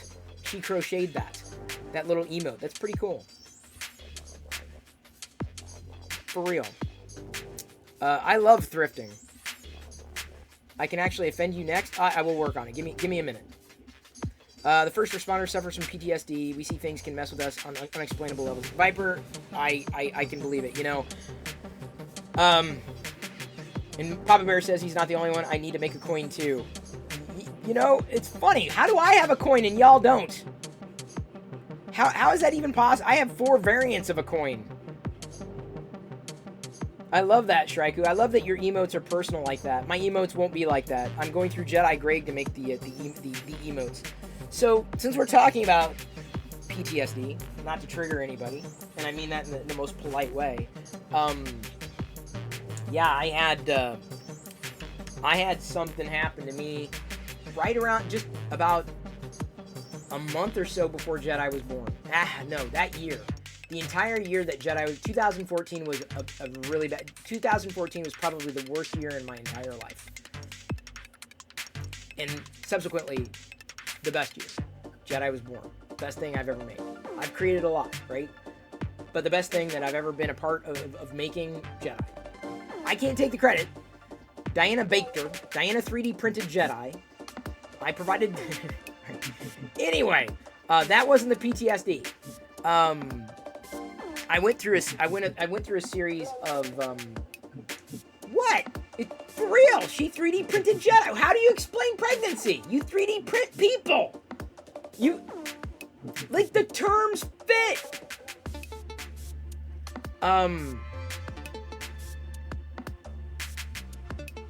Remember yesterday when you started down a path that you shouldn't continue? Okay, fine, Loyal, fine. Okay, anyway, I went through 3 things that year, independent of Jedi being born. I wasn't gonna say it, Unlucky Brick. I wasn't gonna say Unlucky Stick. I wasn't gonna say it. Y'all can fill in the blanks. Like, you never know what's gonna happen in this stream, people. So really, I mean, I gotta say, I could have handled the first one. I'll never forget it. I could handle the first one. The first time something happened, I got like a pit in my stomach, right? It was just bad. CPLA film. Okay. All right, okay, we're moving on for the 3D printing scenario because I think I've made a lot of people uncomfortable. And I don't want to do that unless I mean to leave you uncomfortable. But the first thing that happened to me, I got like a pit in my stomach. And the first thing that happened, it was a problem, but it was kind of a domino effect. It led to other this one thing that happened led to a series of problems that I still pay for to this day. And I don't mean financially. I still pay for. And the source to most of my PTSD was specifically one thing, the first thing of 3 that happened. A second thing happened that gave me a different, that took the fear and dug it deeper. And so other things that would happen around me started to cause like this just you like relive the first moment, right? So the first thing that happened Never been through anything like it before, and it was bad. I mean, it was just, let me put it this way. I don't use this word lightly, but it was nefarious. Everything, the three things that I'm talking about that happened to me, nefarious. Like, evil. Like, soulless. Evil. I'll put it to you this way. The three things that happened to me changed my entire life. Changed my entire trajectory. People wonder why I changed right around 2014 because of these three things that I'm not gonna be specific about it. But the first thing that happened, like, it was just, it threw me for a loop, and I continue to pay for that. I continue to pay for what happened, even though none of these three things I'm talking about were my fault. I was an unwitting participant in these three events. These three things that happened. And in each of these instances, I still get PTSD when certain things happen that are related to each of these three things that happen. One of them's bad enough. Like, they tell you with one of these scenarios, they tell you it's bad enough. But but 2 and 3, the second thing that happened, it dug deeper. And then the third thing,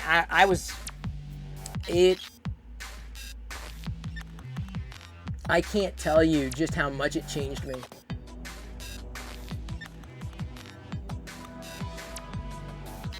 And everything that still happens to this day, I mean, it took years for me to ease up and not clench, but I still, when something smells fishy, when something just kind of just doesn't seem right, I get this pit in my stomach.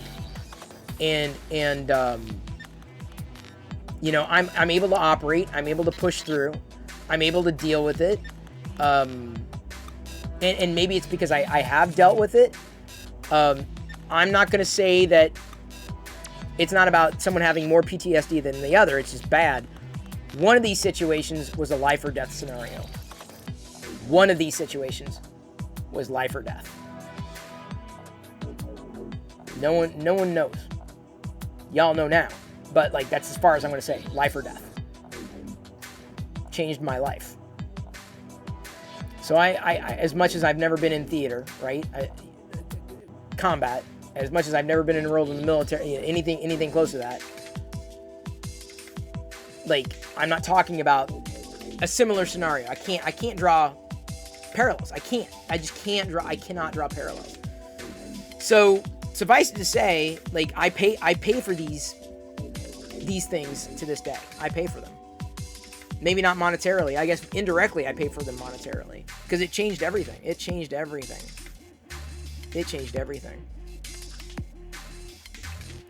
Cold Iron says, close to death 15 years ago can change you. Yeah, honestly, you face life or death, it can change you.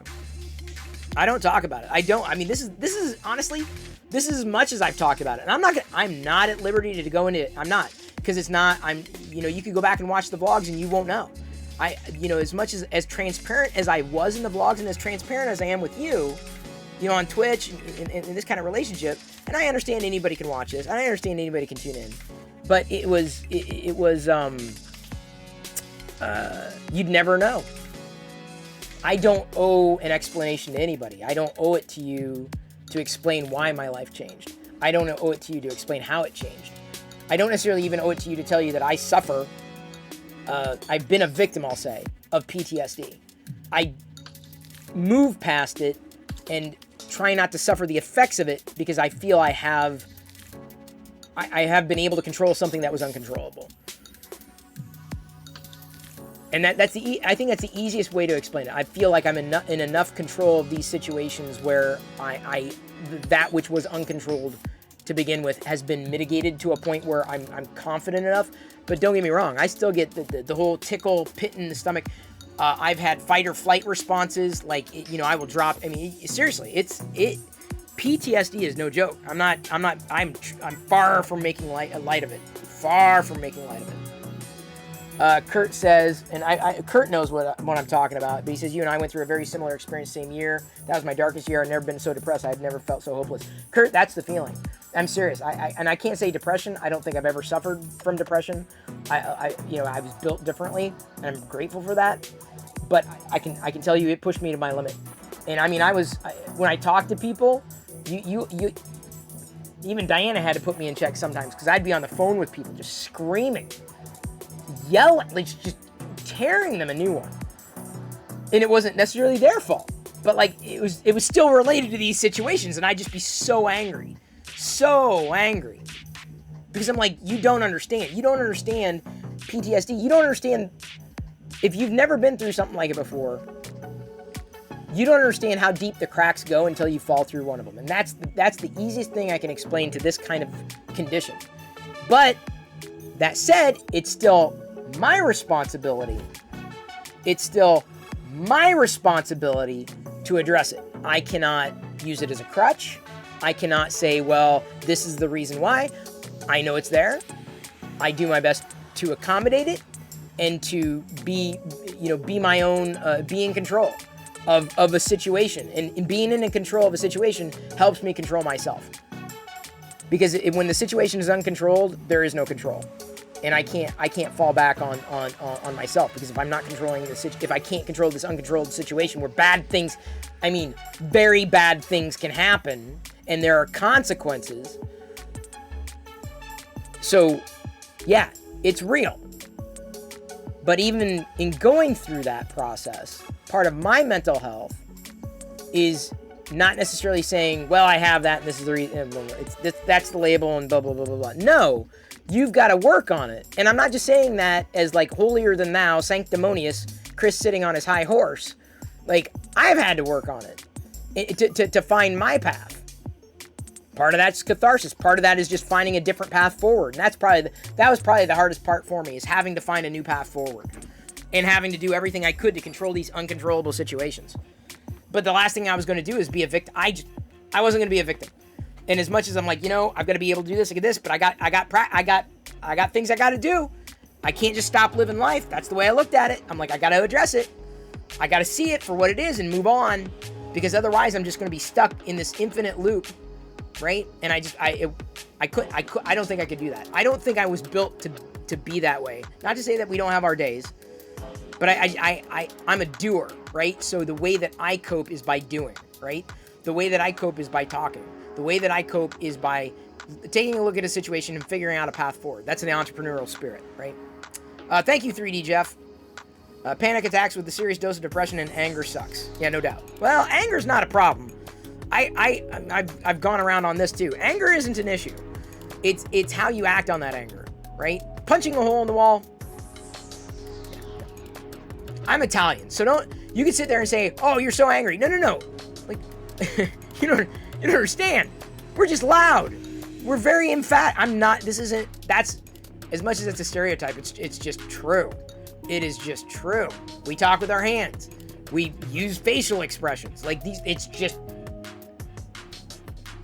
it's not a joke. We're not playing it up. It's just, this is the way you couldn't tell me this is the way to do it. I just do it that way. I was just born that way.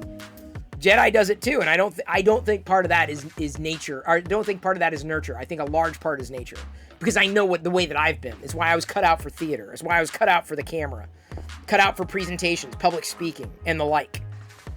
TV hosting, radio hosting, talking on Twitch. Brother Bill says one thing I have to remember is always listen to others. I need to work on that. I know I do. Diana would agree, but like I feel that if I've heard it before, I don't need to hear it again. Like I've come to a judgment to move on. Patrick, I'm not trying to be a champ, but thank you for that. I figured since we were talking about PTSD, I wouldn't want anybody to say, oh, Chris was just making light of it. No, I've been through it. I've seen the worst of it. So if tossing pizza dough, what is being said is say, hey, get ready for some good a good dinner. Punching wall helps the drywall contractor who has to repair it. True. Hey, Amishace, shout out to Amishace. I am not gonna wear TikTok leggings. Thank you very much. No TikTok leggings. I am on TikTok though. Although I haven't uploaded one in a couple days. I had some really good views for some money saving tips. One of the most recent one was kind of a gamble for the TikTok post. I've had a couple in the queue. Give me a second. This one. A few of you have appreciated my tips for how to save money, so here's another way I do it. The next time you go to a grocery store, find out if they have special discounts on food that's about to expire. Do you see these 3 avocados? I got the entire bag for $1. I actually got several bags of avocados, and trust me, they taste even better than they would at full price. A few of you have appreciated my tips for how to... So that one got like 3,700. And the cool thing is I love the fact that most of my videos, not all of them, a lot of them, will get more views than I have followers. And that's always a good ratio to have, I feel, on any platform. For real. I mean, it's difficult to do when you're doing live streaming, but yeah, I used to do daily, but I'm like, okay, I've just been so busy with work. Honestly, I've been very, very, very busy with work. Chris Perillo's chest. Yeah, it hasn't happened yet tonight. Hasn't happened yet tonight.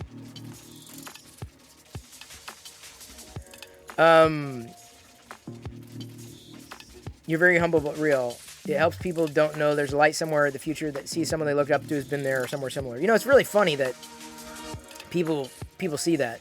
I mean, I've been through... I can't tell you. You only see... People see failure and success in everything. And you know, I've probably failed more than I've succeeded. I've been blessed in the sense that the way I've succeeded is perceived differently. But I would be very careful about falling into the trap of success and failure. Right? That's... It's a dangerous hole. And I always believe that I'm the measure of my success. You can't tell me I was unsuccessful. You can't tell me I failed. According to your standards. According to your metrics, but not mine. Oh, Chris, you only got this many followers today. I'm like, that wasn't a goal. My only goal was stream. My only goal was to talk. That was it. Oh, Kieran, it didn't take too long to clean off. Would you rather wear someone else's dirty underwear or use their toothbrush? Use their toothbrush. Believe it or not. Oh, horrible. Didn't take too long to scrub off. Yeah, Michael, success is a failure to fail. Just you gotta look for it. So I believe in talking about and openly about mental health. And this is the thing. I've tuned into a few. Oh, turn them off. All right, Thorpe. They were turned on. Now they're off. Mental health has a stigma, and you know, certainly I grew up in an era, you know, where there was a stigma to it, right? And you just didn't talk about it. It's funny on TikTok. There's a whole line of people like, all right, Gen X, I've got a question for you. And a lot of the Gen Xers answer the questions the same way I did.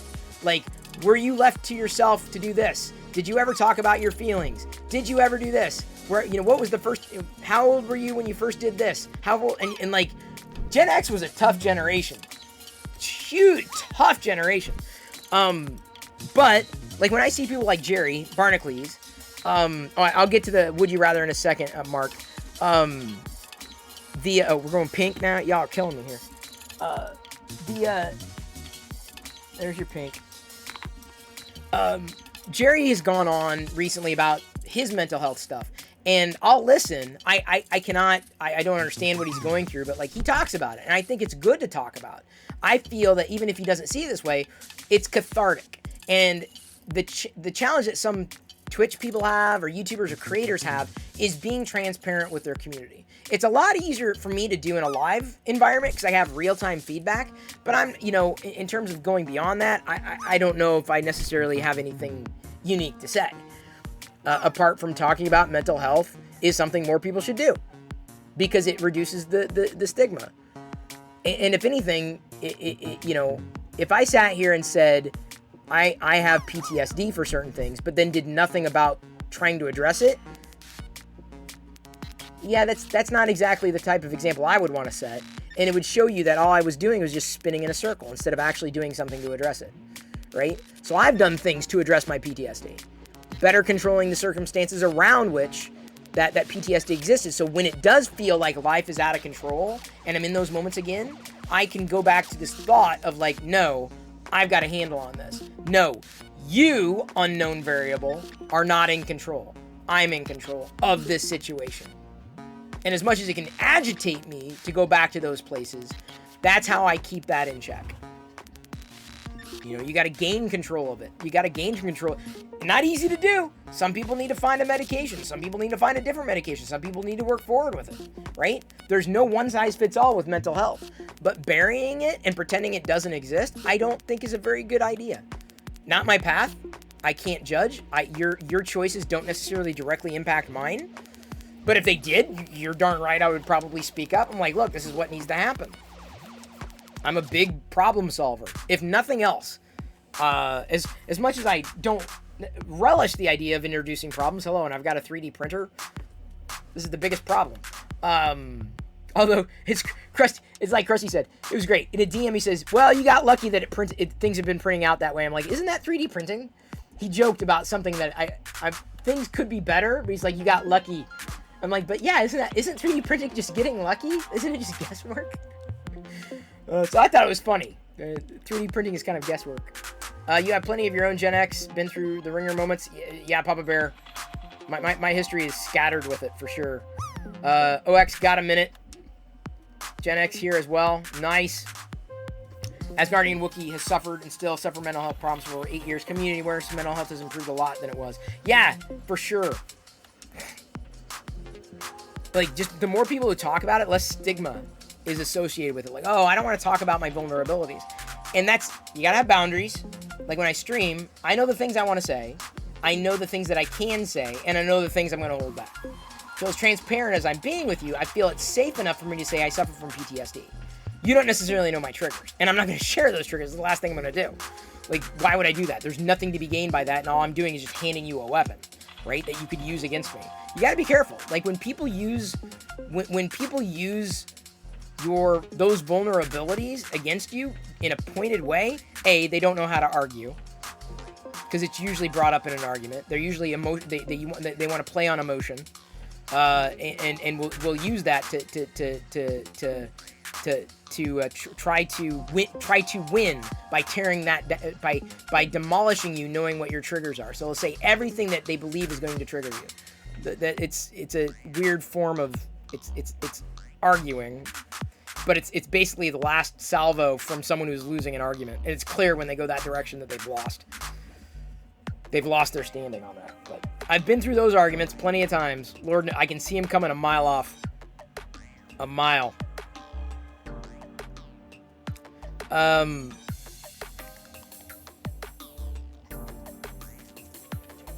You were born last week? Yeah, if only. Gen Y is millennials. Yeah, millennials have got a different perspective. Sometimes I think like a millennial, though. More than a Gen Xer. Definitely not Gen Z, though.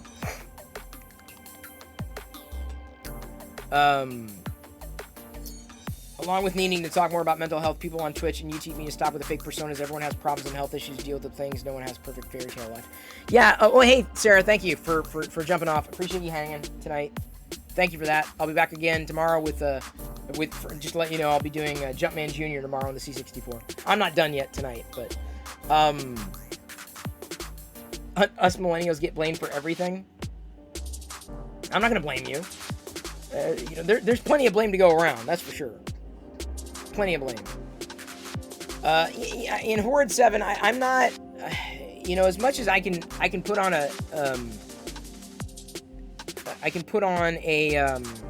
front. I don't have to be transparent with everything that I'm feeling or everything that I'm thinking.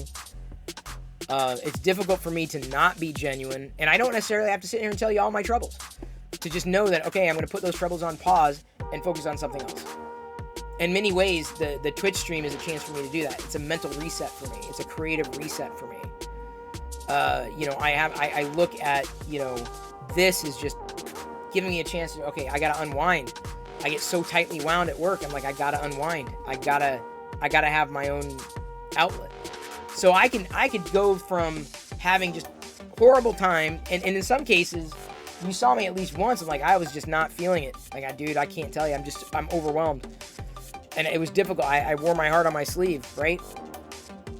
That night. And explained, like, I couldn't process what it was that I was about to go through. And the problem is the unknown. The unknown is always nerve-wracking for me.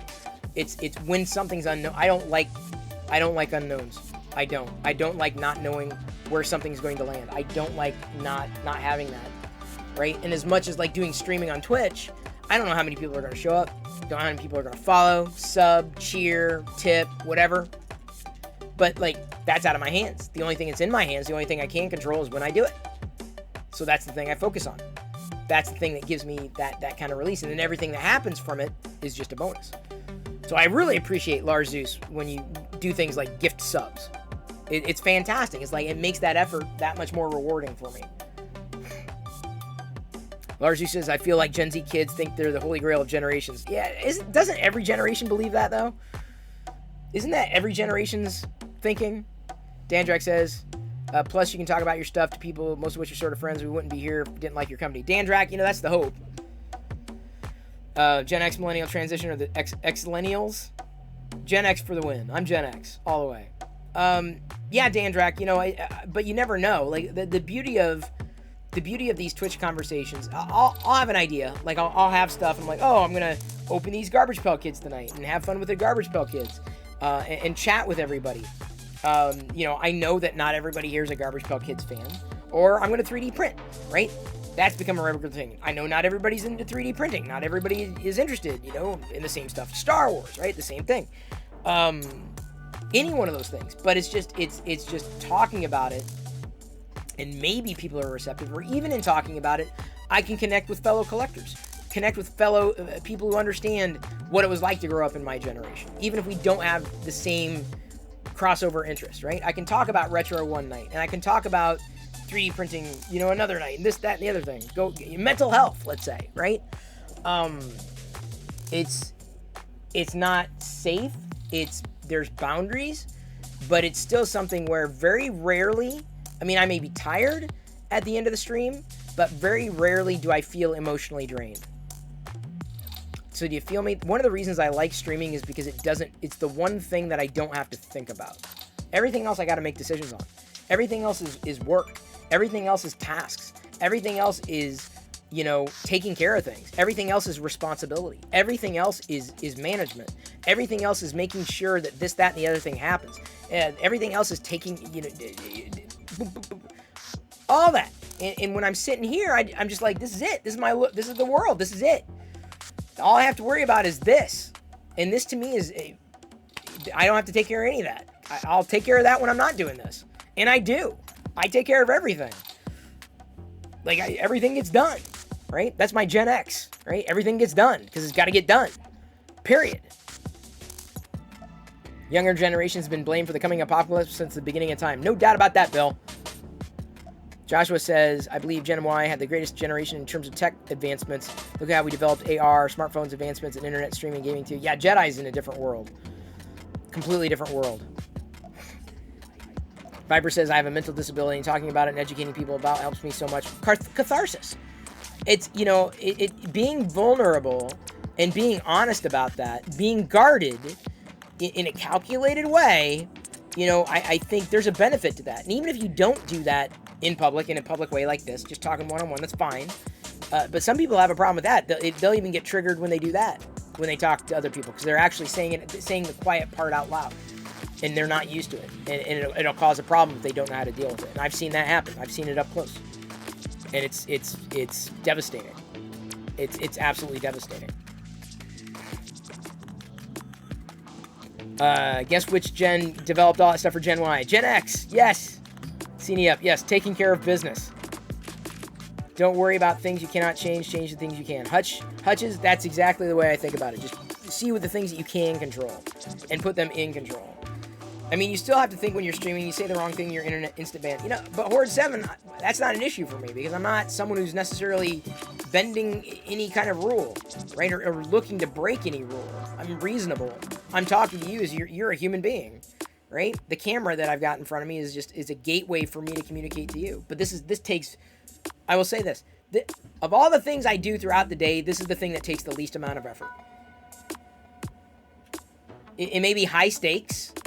It may be high risk in the sense that I'm being vulnerable, but there's also high reward. I'm not even but the thing is, when I put this stuff out there, I'm not even looking for validation. I'm not. I don't care if you agree with me. I don't care if you don't care. I don't care if what you're thinking. I'm not looking for validation. That's not the process. That's not the part of the process that's valuable for me. Now, some streamers, I'm not naming names because they're out. It takes all types. Some streamers are looking for validation. I don't. If I had 10 people great. If I'm chatting with the same 10 people over and over again, it's like when you do games with your 4 of your friends and you're going up against, that's fun. It's a release. Especially if the rest of your day is responsibility. I totally understand that. But I talk to you not for validation, like, don't you agree with me? I don't care if you agree. I really don't. And people who know me well know that I don't care. You can disagree with me all you want. I don't care. My beliefs are strong. I'm steadfast in them. You can change those beliefs. They will change. They will be changed. But I have strong convictions. Right? But I don't stream for validation. I enjoy it. I always have. Always, because it's just fun. It's fun to do something. It's fun to share my passions and interests. My Garbage Pail Kids. Well, I'm not. You gotta buy your own. I'll share my interests, not my Garbage Pail Kids. Or sharing the Star Wars fun and the getting people into 3D printing, or playing with Lego. Or sitting back and having a beer. Although I'm out. I need to get another one, but I'm too busy babbling. Which I don't mind. I like that. To me, it's not validation. It's not, it's not anything like that. It's the catharsis. It's just talking and like enjoying. Blondbox says, Chris, love you for being yourself. That's all that matters. That's the thing. I mean, I'll tell you you'll know if I'm having a bad day. My head's not in it. And I'll usually be the first to tell you, I'm like, look, this is going to be a week full of Mondays. And that's all the more reason. It's usually when there are more unknown variables. And trust me, I'm facing a lot of unknown variables. No, Thorpe, I am not giving away Garbage Pail Kids. No. Beer and Star Wars make friends. Exactly, Lars Zeus. This is how I feel. Cold Iron. Oh, you have a boxed copy of Jumpman on IBM PC? Dude, that's great. Jumpman was my jam. I can't wait for tomorrow. I'm looking, I mean, usually I'm like, tomorrow's coming. Tomorrow we're going to do Jumpman on the, Jumpman Jr. on the C64 emulator. I'm looking forward to it. It's like one of those things that I think I played it a couple years ago on the stream. Or last year, I think I played it on the stream. When I was still trying to find my footing, right? What about eating some popcorn? I usually save that till after the stream. Usually. Like last night, our new shows are coming around. Peacemaker I watched on Sunday. I've been enjoying that series to the point where I think they need to give James Gunn all of comic anything media. I tweeted that too. It was a very popular tweet. And then last night, Snowpiercer started on TNT, and I was looking forward to that. So Snowpiercer. I don't know what's new tonight. Of course, I could stay up and watch Boba Fett, but I won't do that. Someone recently developed a Sonic port for the C64, and it's free. Wow. See, if you love the graphics, I totally understand that. But I didn't grow up with Sonic, so I don't have that emotional connection with it. I mean, I grew up with him, but I didn't play it. Fun fact, Jumpman eventually ended up being Mario. Yeah, but was it the same Jumpman Foundation? Or at least design the intro? For what?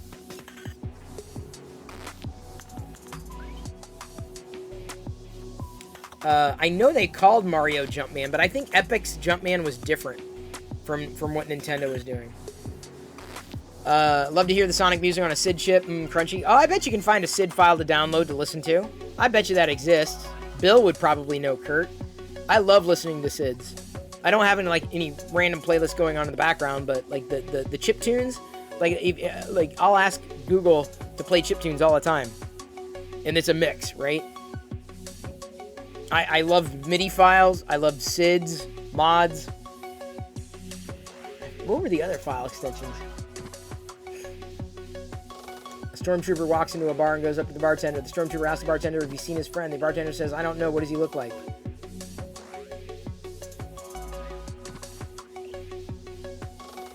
I get it. Thought Jumpman was Michael Jordan. Not quite. I believe so. He appeared in Donkey Kong. Mario? I'm thinking the Epic's Jumpman, not the Nintendo Jumpman.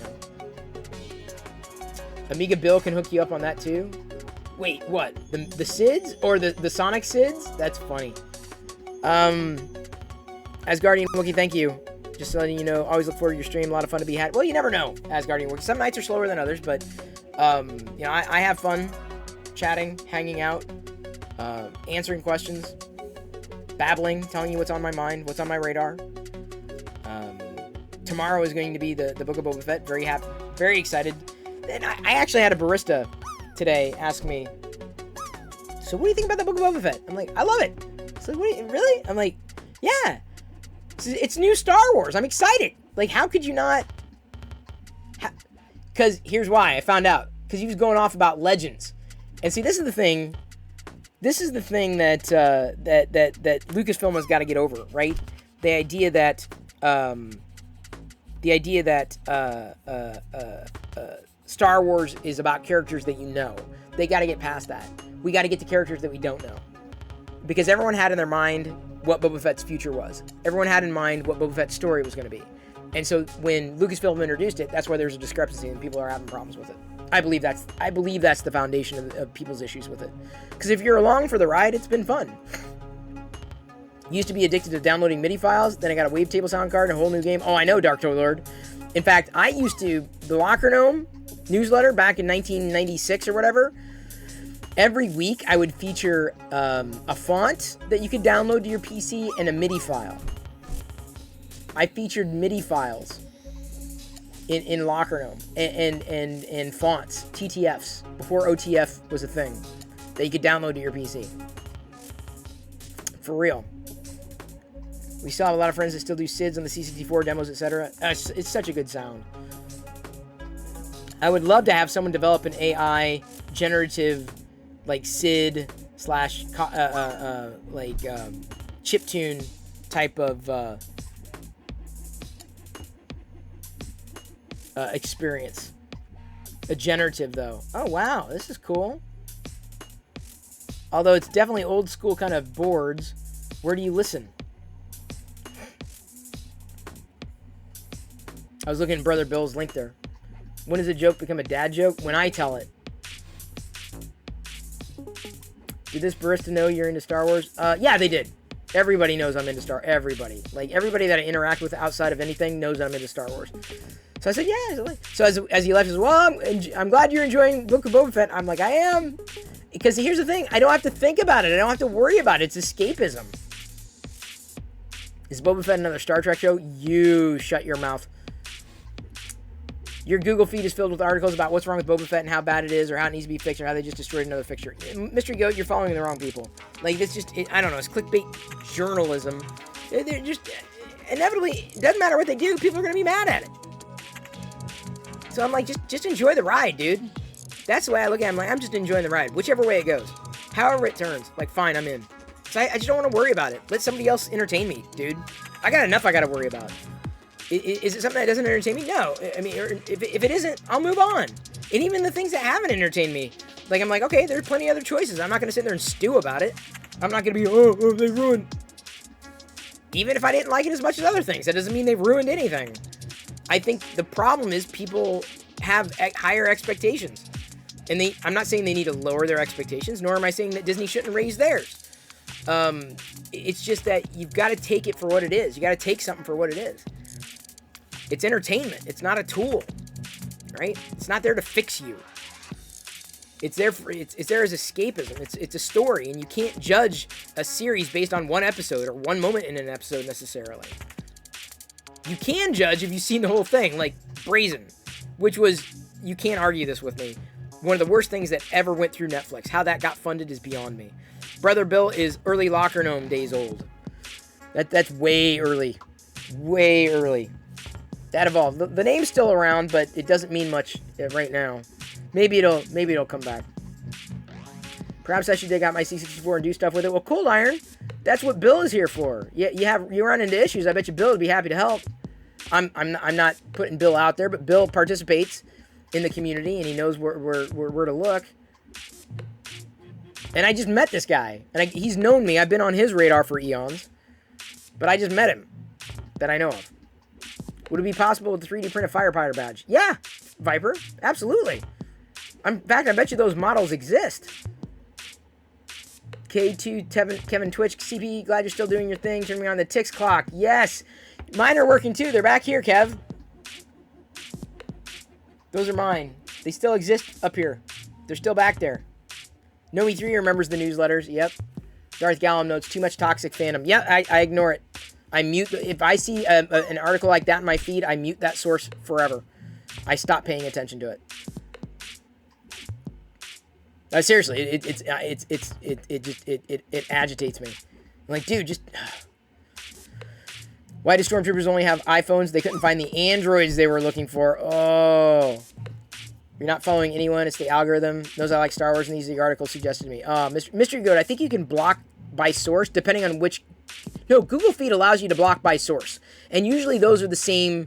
Those sources produce the same kind of material. Cold Iron still needs to watch the second season of Mandalorian. Yeah, you do. Especially if you're watching Book of Boba Fett. Please don't give things free rent in your mind and let it dwell. True dat. Papa Bear AZ in with the wisdom. By the way, shout out. Did we get a shout out to Papa Bear? Just in case. If you're not following Papa Bear, give him a follow. He's been playing around in his streams recently with Tinkercad, which is something that I definitely need to get into. I know. Brother Bill says it may be against etiquette, but I'm 56. Not against etiquette. I'm almost 50. CNEP notes, I'm worried with all the streaming sites popping up, we might be seeing a bit of an entertainment bubble, oversaturation of not great TV series. That's my concern too, CNEP. I mean, you know, there's a lot, like, do I really want to watch this? Do I want to spend time watching it? No. Like, there's one movie on HBO Max. It's a movie cartoon. I haven't had any extraneous time anymore to watch movies with Diana and Jedi. I told Diana today, I'm like, you got to watch them on your own, because I won't be able to. Either that or we got to watch them late at night, like when I'm done with the stream. That's the only time I have. That's the only bandwidth I have. That's it. Everything else is just taken up with one thing or another.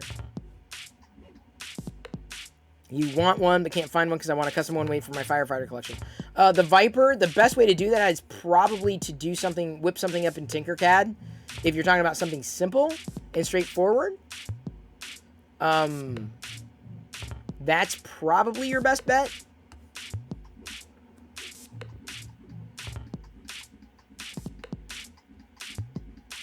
Weren't you one of the original streamers? I was. Yeah, yes. Yes is the answer to that question. I didn't stream for a number of years, and I've streamed on dang near every platform, too. Ustream was doing that 24/7. Did YouTube live streaming. YouTube doesn't know what it's doing with live streaming. Still don't. I don't care how many features they throw on it. Their algorithm is still a mess. I mean, they're optimizing for different things when it comes to streaming stuff. It just doesn't make a very good streaming experience. But Twitch is great because they pivoted and they went for less just games and also introduced creative stuff and just chatting stuff. It made Twitch a much better place to be for this kind of thing. So last year I basically got into Twitch, even though my account is 15 years old almost. Horde 7 says, did you hear about the man who was addicted to eating soap? Well, now he's clean. Comic Cage Clothing says, I was expecting to come in and see Chris covered in pen. No, Comic Cage. Not tonight. Washed off pretty quickly. The washable markers, I knew if I was able to get to them pretty quickly, it would wash away with relative speed. Wasn't too worried about that. Like, if you sit there and for a day with the washable marker on, yeah, you're in trouble. But, yeah, I knew, and so they washed off instantaneously.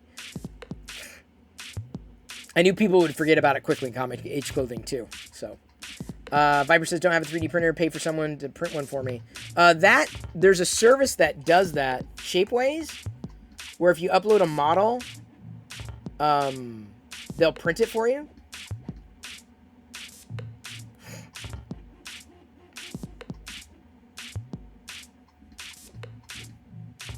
I'm pretty sure. Yeah. Shapeways, is it? Pretty sure it was Shapeways. Oh, this is hilarious. I just retweeted Shannon's tweet. Oh, Liz has got to see this.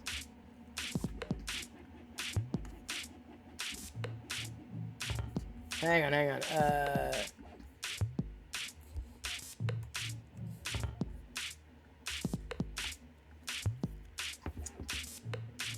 Oh, hang on. Here's the tweet. Yeah, I know that NES. I know the NES build. I didn't buy it. It was too expensive and it didn't come with minifigures. Plus, I already had a Lego NES console done by the same guy who did this, Chris McVeigh. So I have one of these, but not one of these, but like a model like this, a mock that was done by Chris McVeigh.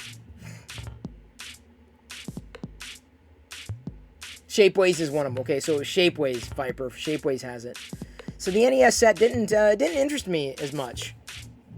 It wasn't as compelling. Minifigures motivate most of my purchases. Minifigures. Those are the things that drive my purchases typically.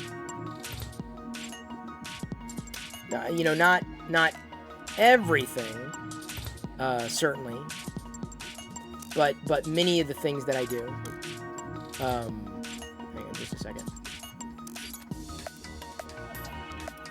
Many of the things that I do.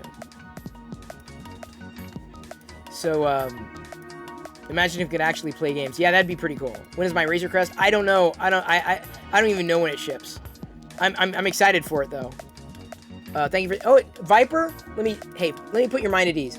There's really, I mean, unless I'm going into something right and it's a total left turn, there's really no such thing as an off-topic question here. Viper, always feel free to pull it out. Right? Someone is going to probably answer. Even if I don't respond, someone probably will. We've got a pretty good group of people here. And I'm always happy to welcome people in. Some people can't be here every night. Some people can't be here every week, every month, whatever. But it's generally speaking, you know, it's a good foundation. You know, I enjoy hanging out with you as much as y'all enjoy hanging out with me. Not off topic. Can't wait to show it off. Missed out on that purchase. Oh, man. Sorry, Seniup. Why are Wookiees bad at cooking? The food tastes alright, but it's always kind of chewy. Aw,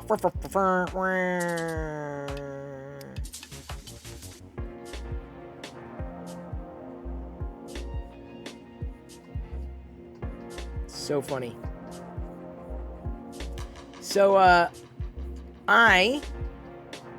this is the best stream that you sub to. Dark Toilet, it's funny, because I show toys all the time. Toys. Trinkets, toys, trinkets. Fun. Hangouty. I wish there were more. I mean, I've followed a few toy streamers here on Twitch. They use those dang multi-platform streamers, so they don't. The only good toy streamer I've found on Twitch is Toy Galaxy. Honestly, Greg and Dan do, like, the best job with it. They absolutely do the best job with it. Just learned about Chris Perillo tonight. So far, he seems like a fun guy. Well, Cold Iron, I believe I am. If you're a fellow fan of Star Wars at any layer, trust me, we'll become fast friends. Generally speaking, it's a warm place to be, unless you're cold. At which point, it's probably not. But I'm thinking that it's about time I clean up and we raid. And the cool thing is, I see that Ash Says Hi, who's a retro streamer as well, the ambassador who's popped in a couple times. She's streaming, and even though she's got quite a few people who are watching her right now, I figured we'd just help her a little bit more, kind of put her over the edge. So I'm thinking we should raid her. Oh, hey, Dr. Morbius, thank you for following just now. Really appreciate that follow.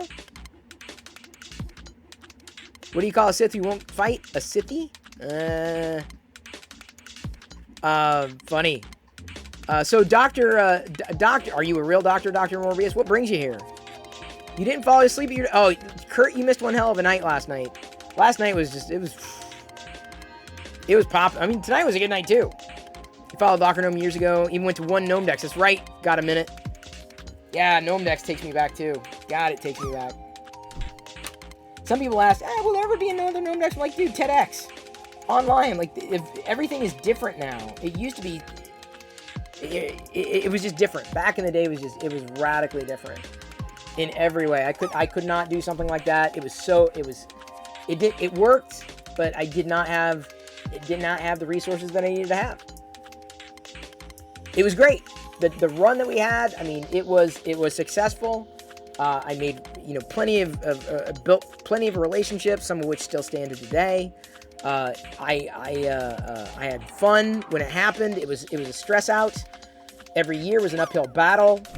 It never scaled, but it happened. Just saw me on Twitch. I'm here every night, Doctor. I'm here every night, 6 p.m. Pacific. 3D printing something, more often than not. Star Wars. Geeking out. Tonight, we were showing some of the pickups today. Garbage Pail Kids miniatures. Kind of fun. Although I'm not sure how I feel about completing this collection. As much as it would be fun to have the full collection, these figurines don't do it for me. I have other figurines. I like the stickers. Stickers are fun. These little these little boxes and stuff. Those are also kind of fun. If I completed this collection, I'd probably go for the miniatures. But as it stands right now, I don't know if I'm going to go for a full collection of the miniatures. I try to be completist. Tried to until they got to the chases online of the traditional Garbage Pail Kid cards.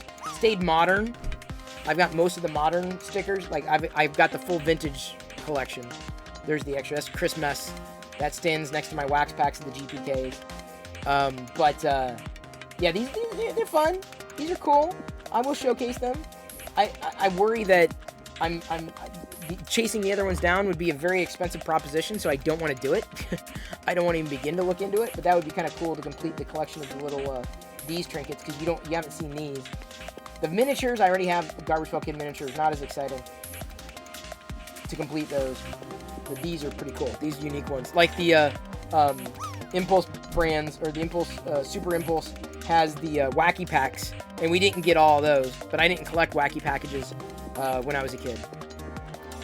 GPKs I collected, so having them GPK style makes them that much more compelling for me. So we were doing that tonight, amongst other things, talking about various things. AJ Eversoul says, really been enjoying your streams. Definitely got me and my wife interested in a 3D printer. Awesome! That's so cool, Eversoul. Or AJ. I'm happy to have recently met your acquaintance. Did I get the new GPKs 2021 was the worst? Oh, is that, got a minute, is that an online exclusive set? Because I stopped getting the online exclusive sets. They just got to be too expensive. I'll wait for, like, the regular retail sets. Because, originally I was, like, getting them all. I'm like, oh, man, this is just, it's too much. They're cranking them out too much. It's just too expensive. The value is, I'm sure the value is sky high, but I cannot... Yeah, I haven't picked up a lot of those. I haven't picked up any of the online exclusives since, like, 2016. And they've had a lot. Like, for the people that have money to burn, yeah, I'm sure, like, they would be able to keep up on a lot of that stuff. But I didn't go down that path. Ceniup, thank you for hanging. Thank you for hanging. So, Morbius, if you're still here. Yeah, we do a lot of stuff around here. A lot of stuff. Just chatting, though. Usually it's just chatting. Usually. Not always. But I'm usually talking and answering questions and interacting. Recently saw a meme, so I've decided that I'm going to model and print the two guys from Money for Nothing video. Oh, yeah! Do those models exist? That's kind of funny. Eversoul, been following on YouTube since Jedi was born. Finally glad I learned about your Twitch channel. Oh, hey, Eversoul, welcome to why I don't do YouTube anymore. I'm not going to say Twitch is the reason, but, like, this is the reason.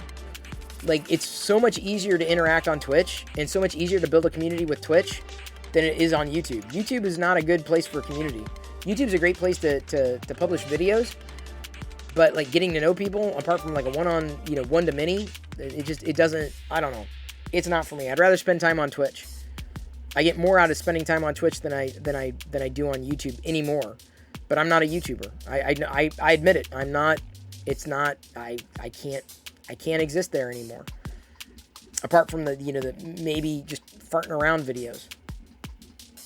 We gotta move these refrigerators. We gotta move these color TVs. Think because Twitch has more interaction? Well, it's not just that. The culture is different. The culture is different. Even if YouTube mirrored the features of Twitch, it's the culture that's different. And YouTube doesn't understand that.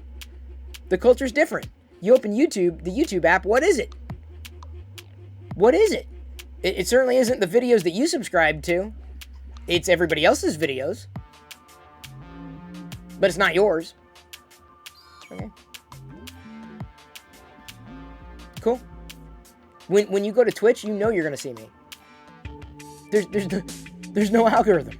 Like, you know where to find me. There's no algorithm. That's the best part of Twitch. Now, I'm not saying there isn't one at all, but it's optimized for a different type of relationship. And YouTube is just, YouTube wants you to be one thing. How much have we done tonight, people? What have we covered tonight? YouTube would hate me. YouTube would say, no, you need to talk about this and this alone, that's it. And you need to do it in such a way that nobody tunes out. Because if anybody tunes out and drops out, you suck. And we're going to make sure that nobody else sees that you suck. Because you suck that much. And Twitch is like, here you go, stream. Have at it. Cool. That's it. Twitch does not harm me because fewer people tune in on one night. YouTube will destroy you.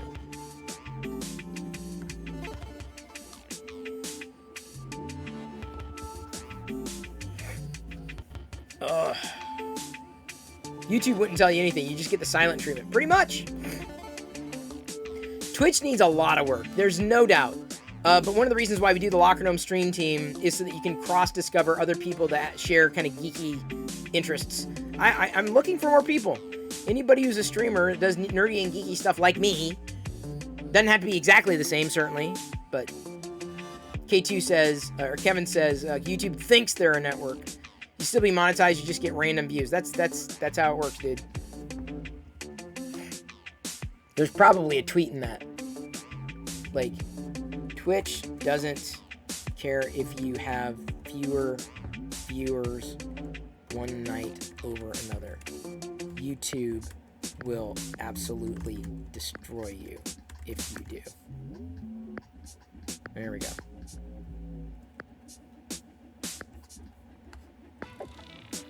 So, I'm thinking about a raid. I am, and thank you, Joshua. I know I said that a few minutes ago, but I wanted to make sure that Dr. Morbius was welcomed in, because I'm here every night, 6 p.m. Many of you know that. Many of you will be here, and I appreciate that support immensely, like you would not believe. Thank you, everybody. Thank you to all the mods. Krusty, thank you. Kurt, thank you. Fix'em Dude, definitely huge thank you. You're helping me print things that I can only imagine. So I really appreciate all that, all the mods. Appreciate everybody who gifted subs tonight. Larzus, thank you for the 5 community sub gifts. But you'll notice the goal, it went down. So the goal is like real time. Oh, thank you, Dan Drac, for the cheer. Very appreciated. The goal dropped because remember last night we hit 475. But then a month ago, we must have gotten 7 subs. So then it dropped by 7 during the course of tonight. So it may make it that much more difficult to reach by the end of the month. But we've got a few more days. It's a stretch goal. It is a stretch goal. It is. Thank you, Papa Bear. I do appreciate you as well. The fact that you are streaming, putting yourself out there, your immense knowledge. Gen Xers, got to stick together, yo.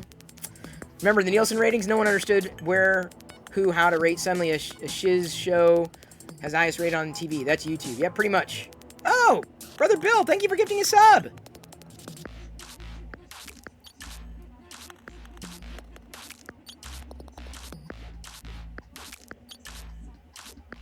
Thank you, Brother Bill. And I know Brother Bill's going to love tomorrow because it's going to be C64 time. Or at least with the Jumpman Jr. If I can get everything configured correctly. I don't know how that's going to work yet. I do not know. But Kevin, K2, that means you're going to be here, right? Darth Gallum, I'm going to give a special shout out to Darth Gallum. Peeper49 was interesting when we rated him. Yeah, I didn't know anything about him. I don't know if we're going to see him again. I tend to support the people who tend to support. That's kind of my flow. And I tend to like, let's reach out to somebody new. Let's see, what this person's about. Let's see what's going on. They may be doing something interesting. Like, that's how you grow a community. But like, I'll kind of knock on a door and say, hey, everybody. But if I don't ever hear from him again, like, at all, I'm like, okay, well, cool. I know you now, and I know what you do. If they're Star Wars, I'm, like, all in. Like, the vintage retro, yeah, I'm all in, right? The toy stuff, I'm all in. But that's kind of my raid scenario. Like, if I don't really hear from you again, there are a lot of people on Twitch that I would love to meet, and a great way to meet people is to raid. And a great way to support fellow creators is to raid. What emulator? I don't know. I haven't downloaded an emulator yet, Brother Bill. I haven't downloaded one yet. I can't even remember the last one that I had. But I played Jumpman Jr. on it, so I know it worked. Jay Harley, Gen X, yes. So, Darth Gallum, I want to give a special shout-out to you. And the reason why... Oh, hey, there's Marcus. Ethan's Dad 3D. Can someone drop a link to the Google Doc again? Yeah, it is Bang... I think Krusty set it up. Bang T-Tips. Yeah, Bang T-Tips. We're all on it. Nice. Yeah, hopefully he checks you out. Well, that's fine. I mean, it's cool. I mean, he looked nice. It was kind of a quiet stream, but happy to bring people to new creators. Absolutely.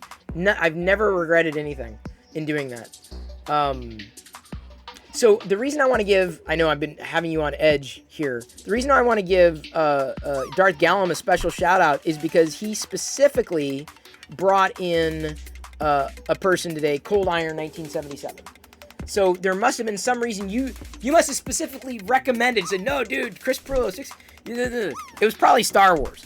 So let me just say thank you specifically for that, because, you know, it's that says a lot to me. It says that you recommended on a personal level, right? The fact that you know this person, those types of recommendations are the recommendations that stick, right? Those are the types of recommendations that I love to see. You know, and welcoming new people into the fold, right? Because every person that comes in here, we get new perspectives. We get new ideas. You know, when we talk, and tomorrow we won't be talking about the Book of Boba Fett. I'll give you one day, Thursday nights, we're going to be talking Book of Boba Fett spoilers, okay? FYI. So here's a shout out to Ian Douglas. Don't think you can creep under the radar there. Ian Douglas, I'm going to be on his stream, like I was on Loyal's last night.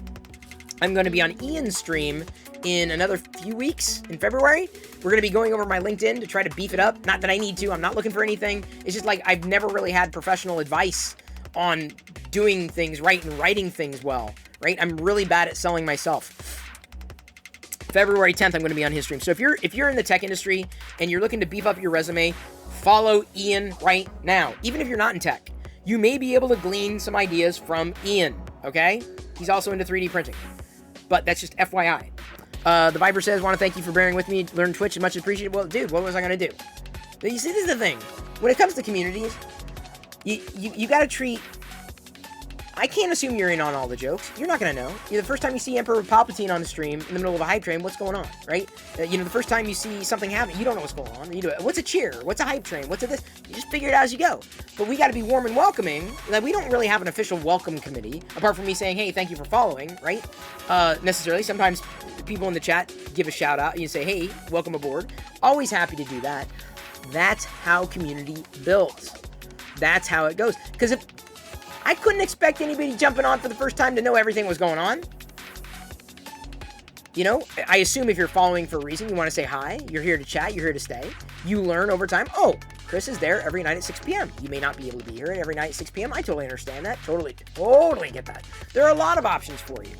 But the reason why, you know, I stream for a lengthy time is, you know, people pop in and out, be here, in and out. So I'm always, always trying to be as welcome to new people, because you never know, the new people that come in could very well become the new regulars. Comic Age Clothing notes, it's good to see regulars across a few streams. It is. It's always funny to me. I saw X-Files, I don't know if he's still here, in a retro stream the other day, or a toy stream, just at random. And so it's funny, like, oh, I know you. Oh, it's funny. It's always funny when I'm in other people's streams. I'm like, hey, I know you. And they're like, hey, I know you. But it's always funny, like, some people will recognize me in other streams. They don't follow, but they recognize me. Like, hey, were you? Blah, blah, blah. I'm like, yep. Or maybe. I know they're not going to necessarily follow. Like, they may not be interested in the stuff I'm doing now, or maybe they're just interested in something else. I don't know. Doesn't bother me. I don't need the entire world to be here. I don't. I just don't. Not my thing. Funny seeing me on Ryan56K. I try to catch so many streams that I can't. It's not even funny. I try to catch so many and interact with so many that I can't. You enjoyed when I played the video games and failed so hard? Oh, Joshua XP, it may happen again. The Nintendo games. Jumpman I was pretty good at. Jumpman I had no problem with. So, we're going to go ahead and raid. We're going to raid Ash Said Hi. She's a Twitch ambassador. She popped into the stream the other day. Has come a couple times. I want to raid her because I don't know if we're going to be able to do this again. But I love you. I appreciate you. And at this point, I'm going to leave you to your own devices, and may the force be with you always and forever. I'll see you back here tomorrow night, 6 p.m. Pacific. Would you rather go an entire day wearing wet socks, an entire day with a popcorn kernel stuck in your teeth? Oh, I've done the popcorn kernel, so I would do that. So thank you once again, one and all. I will see everybody tomorrow night, 6 p.m. Pacific. We're going to be rating Ash Said Hi, who's doing retro.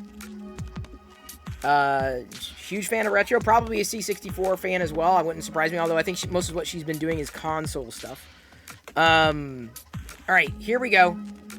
Gonna Tuscan raid. Ash said hi, because I haven't seen her this late at night, and it's just kind of fun because she's been here. We're gonna be Tuscan raiding her. All right? Retro streamer, Twitch ambassador.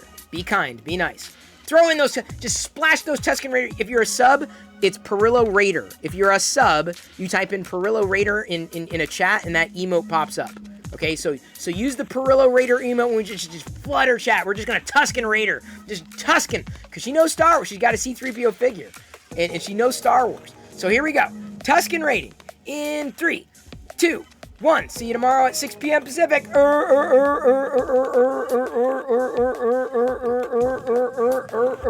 Okay, Chris, you can stop. Here we go. Gotta turn it up. It's really awesome. The middle is like a trackpad, so it's really cool. Well, welcome. Oh my God. Yeah. Awesome, dude. Yeah.